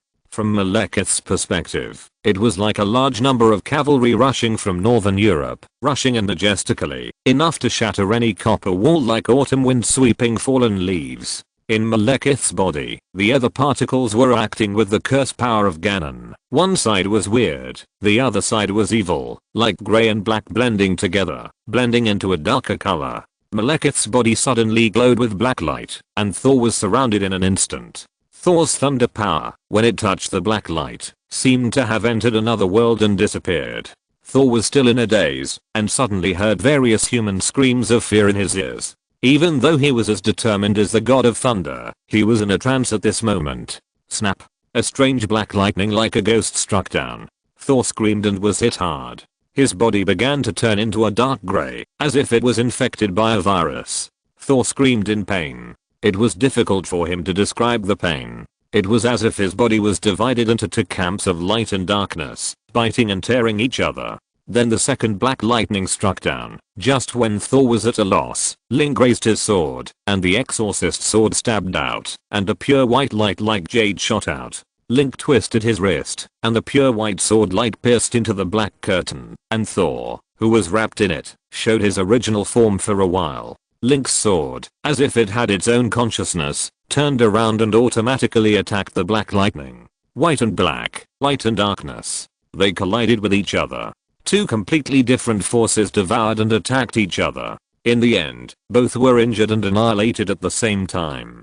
Thor fell to the ground. Malekith looked at Link. "You are from another world like me." Link took a deep breath, quickly adjusted himself to the best fighting state, and shouted, "Tony, take Thor away. Malekith's current power is very strange. Don't try to attack." Tony smiled. "Of course. Your one-man show has begun again. Come on." The brave boy from Hyrule. Tony rushed down, picked up Thor and left. At this moment, Thor's body was shaking violently, as if someone had injected air into his body. There was a dark mark on Thor's face like paint. It wandered around, and wherever it passed, it would cause Thor to spasm violently. Thor screamed, "It's as if a demon has awakened in my body." Tony smiled bitterly. "It's beyond the realm of science, so I can't do anything about it. If it's a demon, how about I take you to church to pray?" He picked up Thor and left. Going to church was a joke, but Thor seemed to be possessed by a demon at this time, which really made Tony feel uneasy. Thor was basically the strongest of the Avengers, except for Link. Thor was defeated in one move. Chapter 198, Sword of Faith, 4th update. Tony took Thor to find Zelda and Washang Princess. Puff. Tony carefully put Thor on the ground. Thor's whole body was in great pain, as if his soul was being torn apart. Zelda and Washang Princess saw the black shadow moving quickly on Thor's face, and immediately became alert. They looked at each other, and said in a deep voice, Ganon. Thor's body twitched, and he tried to sit up, forcing a smile. You are making a fuss. My body is very strong, and I will soon dispel this nasty power in my body. He spoke word by word. Thor has always been a very capable person, but at this moment, even pretending to be relaxed has become a difficult thing. Jane was distracted for a moment and wanted to rush over to hug Thor, but Zelda quickly pulled her away and said, you can't get close to him. He has a strong Ganon power in his body. Once it touches your body, it will devour you and turn you into a monster covered in mud. Tony said, Thor is being eroded by evil forces. Princesses, do you have any solutions? Princess Washang squatted down gently and observed Thor's expression carefully. Nodding, I have a way. Tony and Thor were overjoyed. Really? Thor pretended to be calm. Well, it's good to help me recover from the battle quickly. Thank you, Zelda. I'll give you a planet when you marry Link. The Washang Princess blushed, but she was in a good mood. There was a little more smile on her frosty face. She said, I can see that you are seriously disturbed by a force mixed with Ganon's curse and other particles. As Stark said, it's like a conscious ghost. I'm afraid it's two strange forces that gave birth to a new life in your body. Tony whispered, Thor is pregnant? If it were someone else, Rogers, Stark, or even Hulk would have died long ago. Your life force is really extraordinary. Thor smiled proudly. How about compared to Link? The Washang Princess said, this kind of power can't hurt Link at all. Thor. He felt even more pain. The Washang Princess took out her rapier. Everyone was shocked. What are you going to do? Princess Washang was very calm. Stabbed Thor with a sword.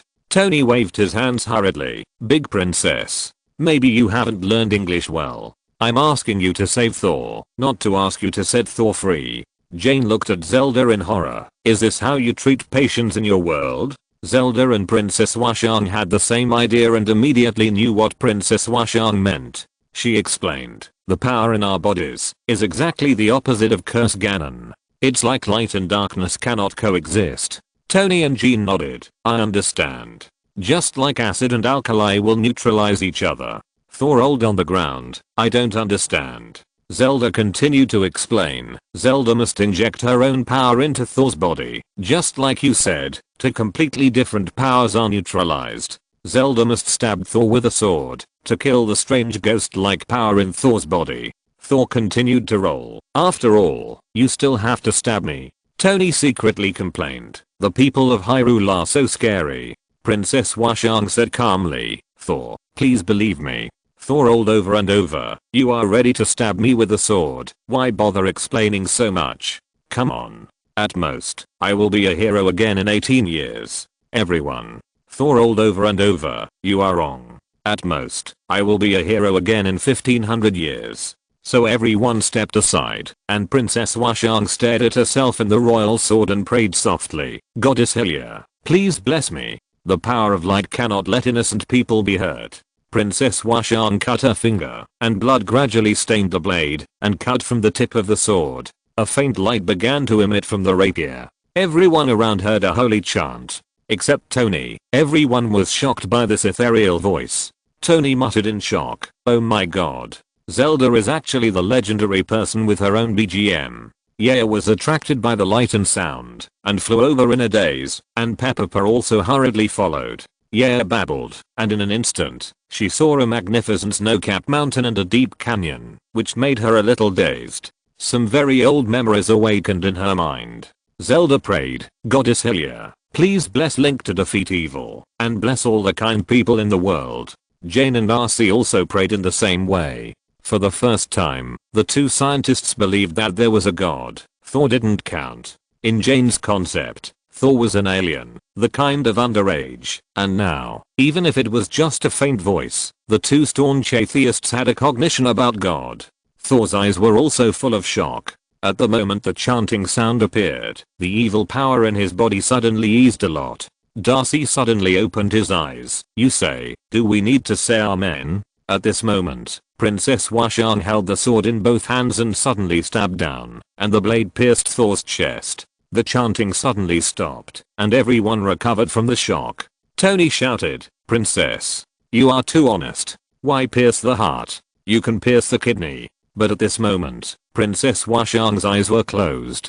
Thor's body also froze. He felt a gentle force piercing his body with the blade. Not only did Thor not feel any pain, but he felt like he had returned home from the cold snowfield and was soaking in a hot bath. He felt like he was saved from endless pain. Thor heard the sound of war and iron horses. Inside his body, the two camps of light and darkness were fighting a great battle. A pure light was born, which made Thor's whole body bright. Princess Washang suddenly drew out her sword. There was no blood on the sword, neither her own nor Thor's. She used her own blood as a medium to bridge the will of the goddess Hylia, and injected it into Thor's body, destroying the complex and strange sinister power in Thor's body in one fell swoop. Thor stood up in shock. His chest, which had just been pierced by the sword of the Washang princess, had no wound at all. Only a thin cut was left on his breastplate. Tony curled his lips and said, I know how this trick works. The Washang princess glanced at Tony and smiled slightly. The power of the goddess Hylia will not harm kind and upright people.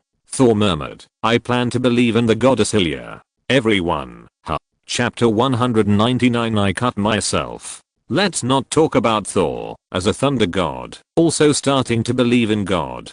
Let's go back to the time after Tony took Thor away. The demonized Malekith did not hesitate anymore, opened his arms, and shouted, AHH. Swish. A wave that shook time and space came. Link used a shield to resist, and the demonized Malekith followed closely behind, and a large amount of cannon pollution rushed towards Link's chest. Link dodged and played bullet time. He pulled himself up and rushed forward, put his shoulder on him, and stretched out a sword like a whip, turning his feet to the left, and quickly rushed in the stagnant time and space. Puff! Hitting the back of Malekith's head, triggering a backstab. Link took this opportunity to immediately release a large amount of thunder power from his heart, through his arms and wrists, to the blade, and rushed into the body of the demonized Malekith. Bang! Malekith's head suddenly exploded, splashing with cannon pollution debris everywhere. Link's bullet time was lifted, but he still frowned. And this vigilance was correct.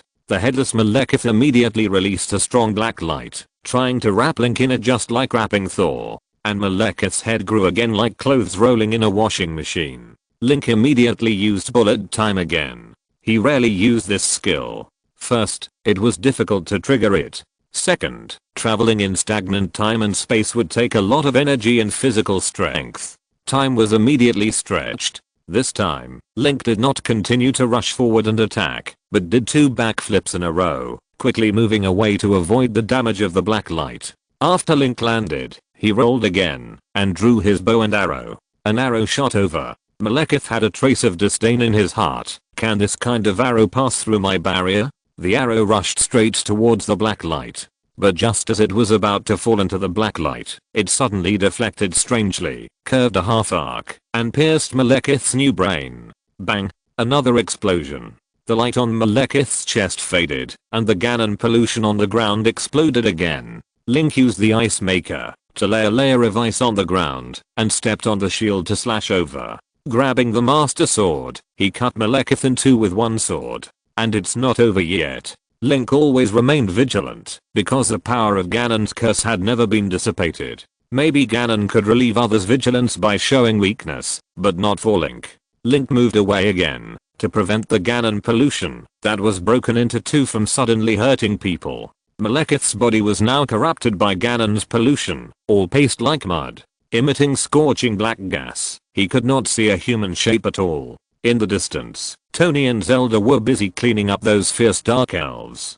Princess Washang and Thor hurried over. Princess Washang's sensitivity to Ganon was much stronger than Link's. She felt that the power of the curse was getting stronger and stronger, and she was worried about Link's safety, so she hurried over. Yaya also followed quickly behind. Although there was a smell coming from the front that made Yaya very uncomfortable, she also smelled the smell of her beloved Link, so she was worried and happy. Because Princess Washang saved Thor, Thor had a good impression of her, and Thor converted to the goddess Hylia, and Princess Washang, who gave birth to the miracle, was also full of admiration. She asked respectfully, since Ganon has such a strong power, why didn't he take the initiative to cause trouble to Link, but chose a puppet like my brother? Princess Washang ran quickly, but even when she was running, her hair was not messy at all, and she was very quiet and elegant. She said, Ganon has not yet awakened, and is in a state between life and death. Although we have fought with him more than once, in fact, we have only consumed a little of Ganon's cursed power.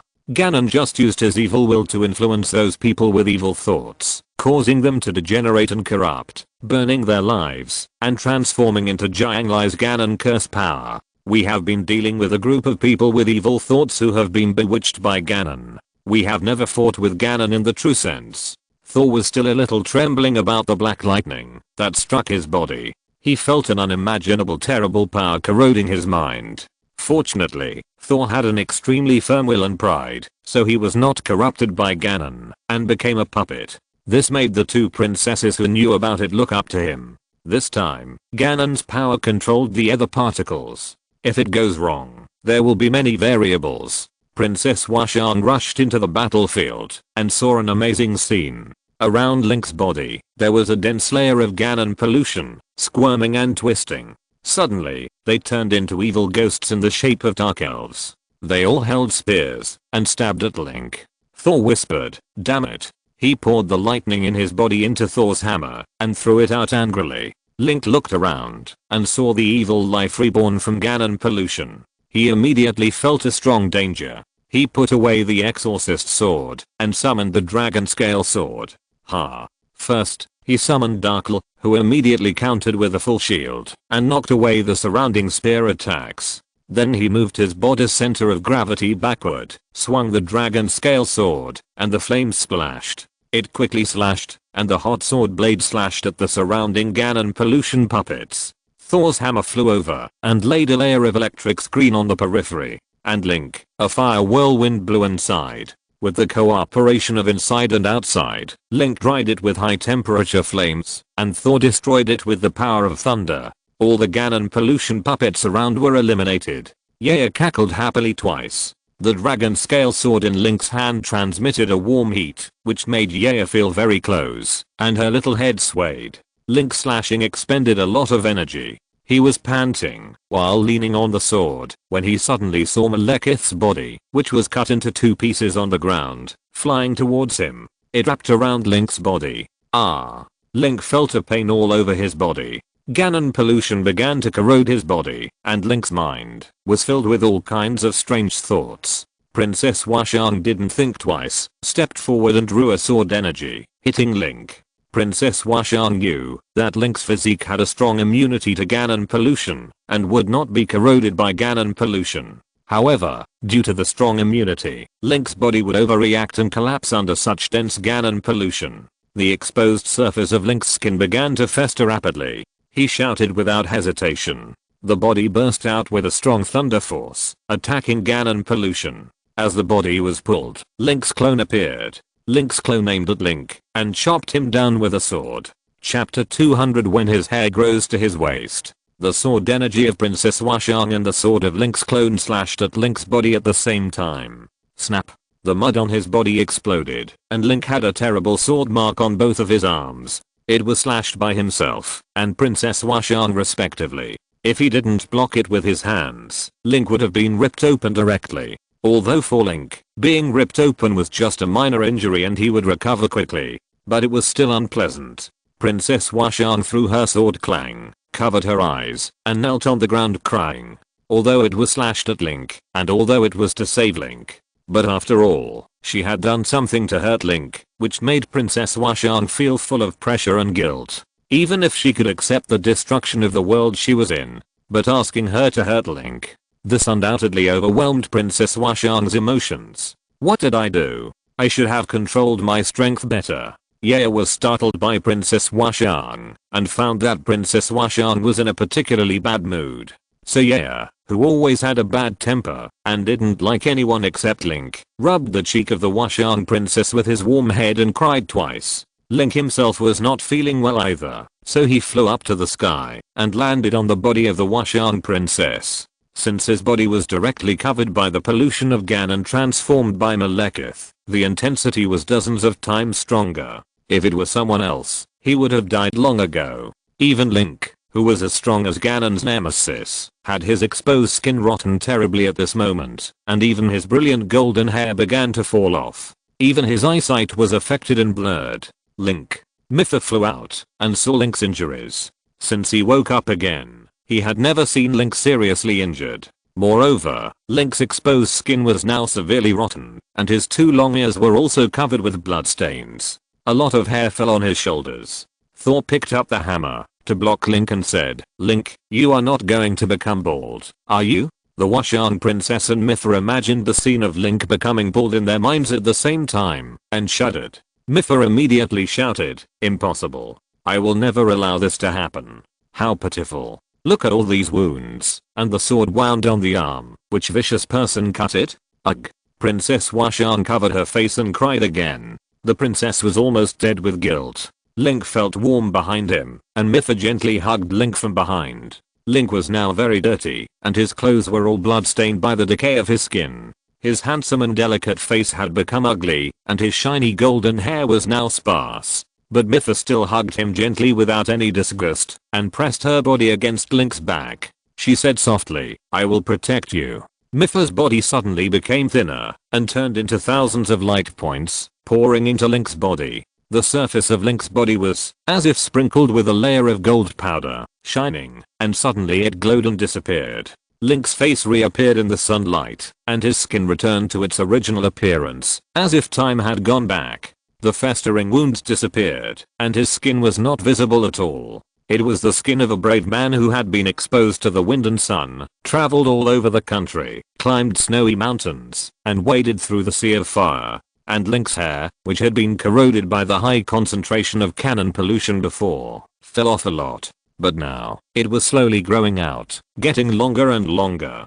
It's a bit too long. Link's originally shoulder-length hair now fell directly to his waist. Because it was new hair, it was fluffy, and covered Link's shoulders and a small part of his cheeks. It made his already handsome face even more. And Mytha's body was much darker, and she looked a little tired. Link said, "Mytha, you." Mytha smiled and said, "The power of protection is consumed a bit too much. You have to be more careful." Mytha yawned, turned around and disappeared.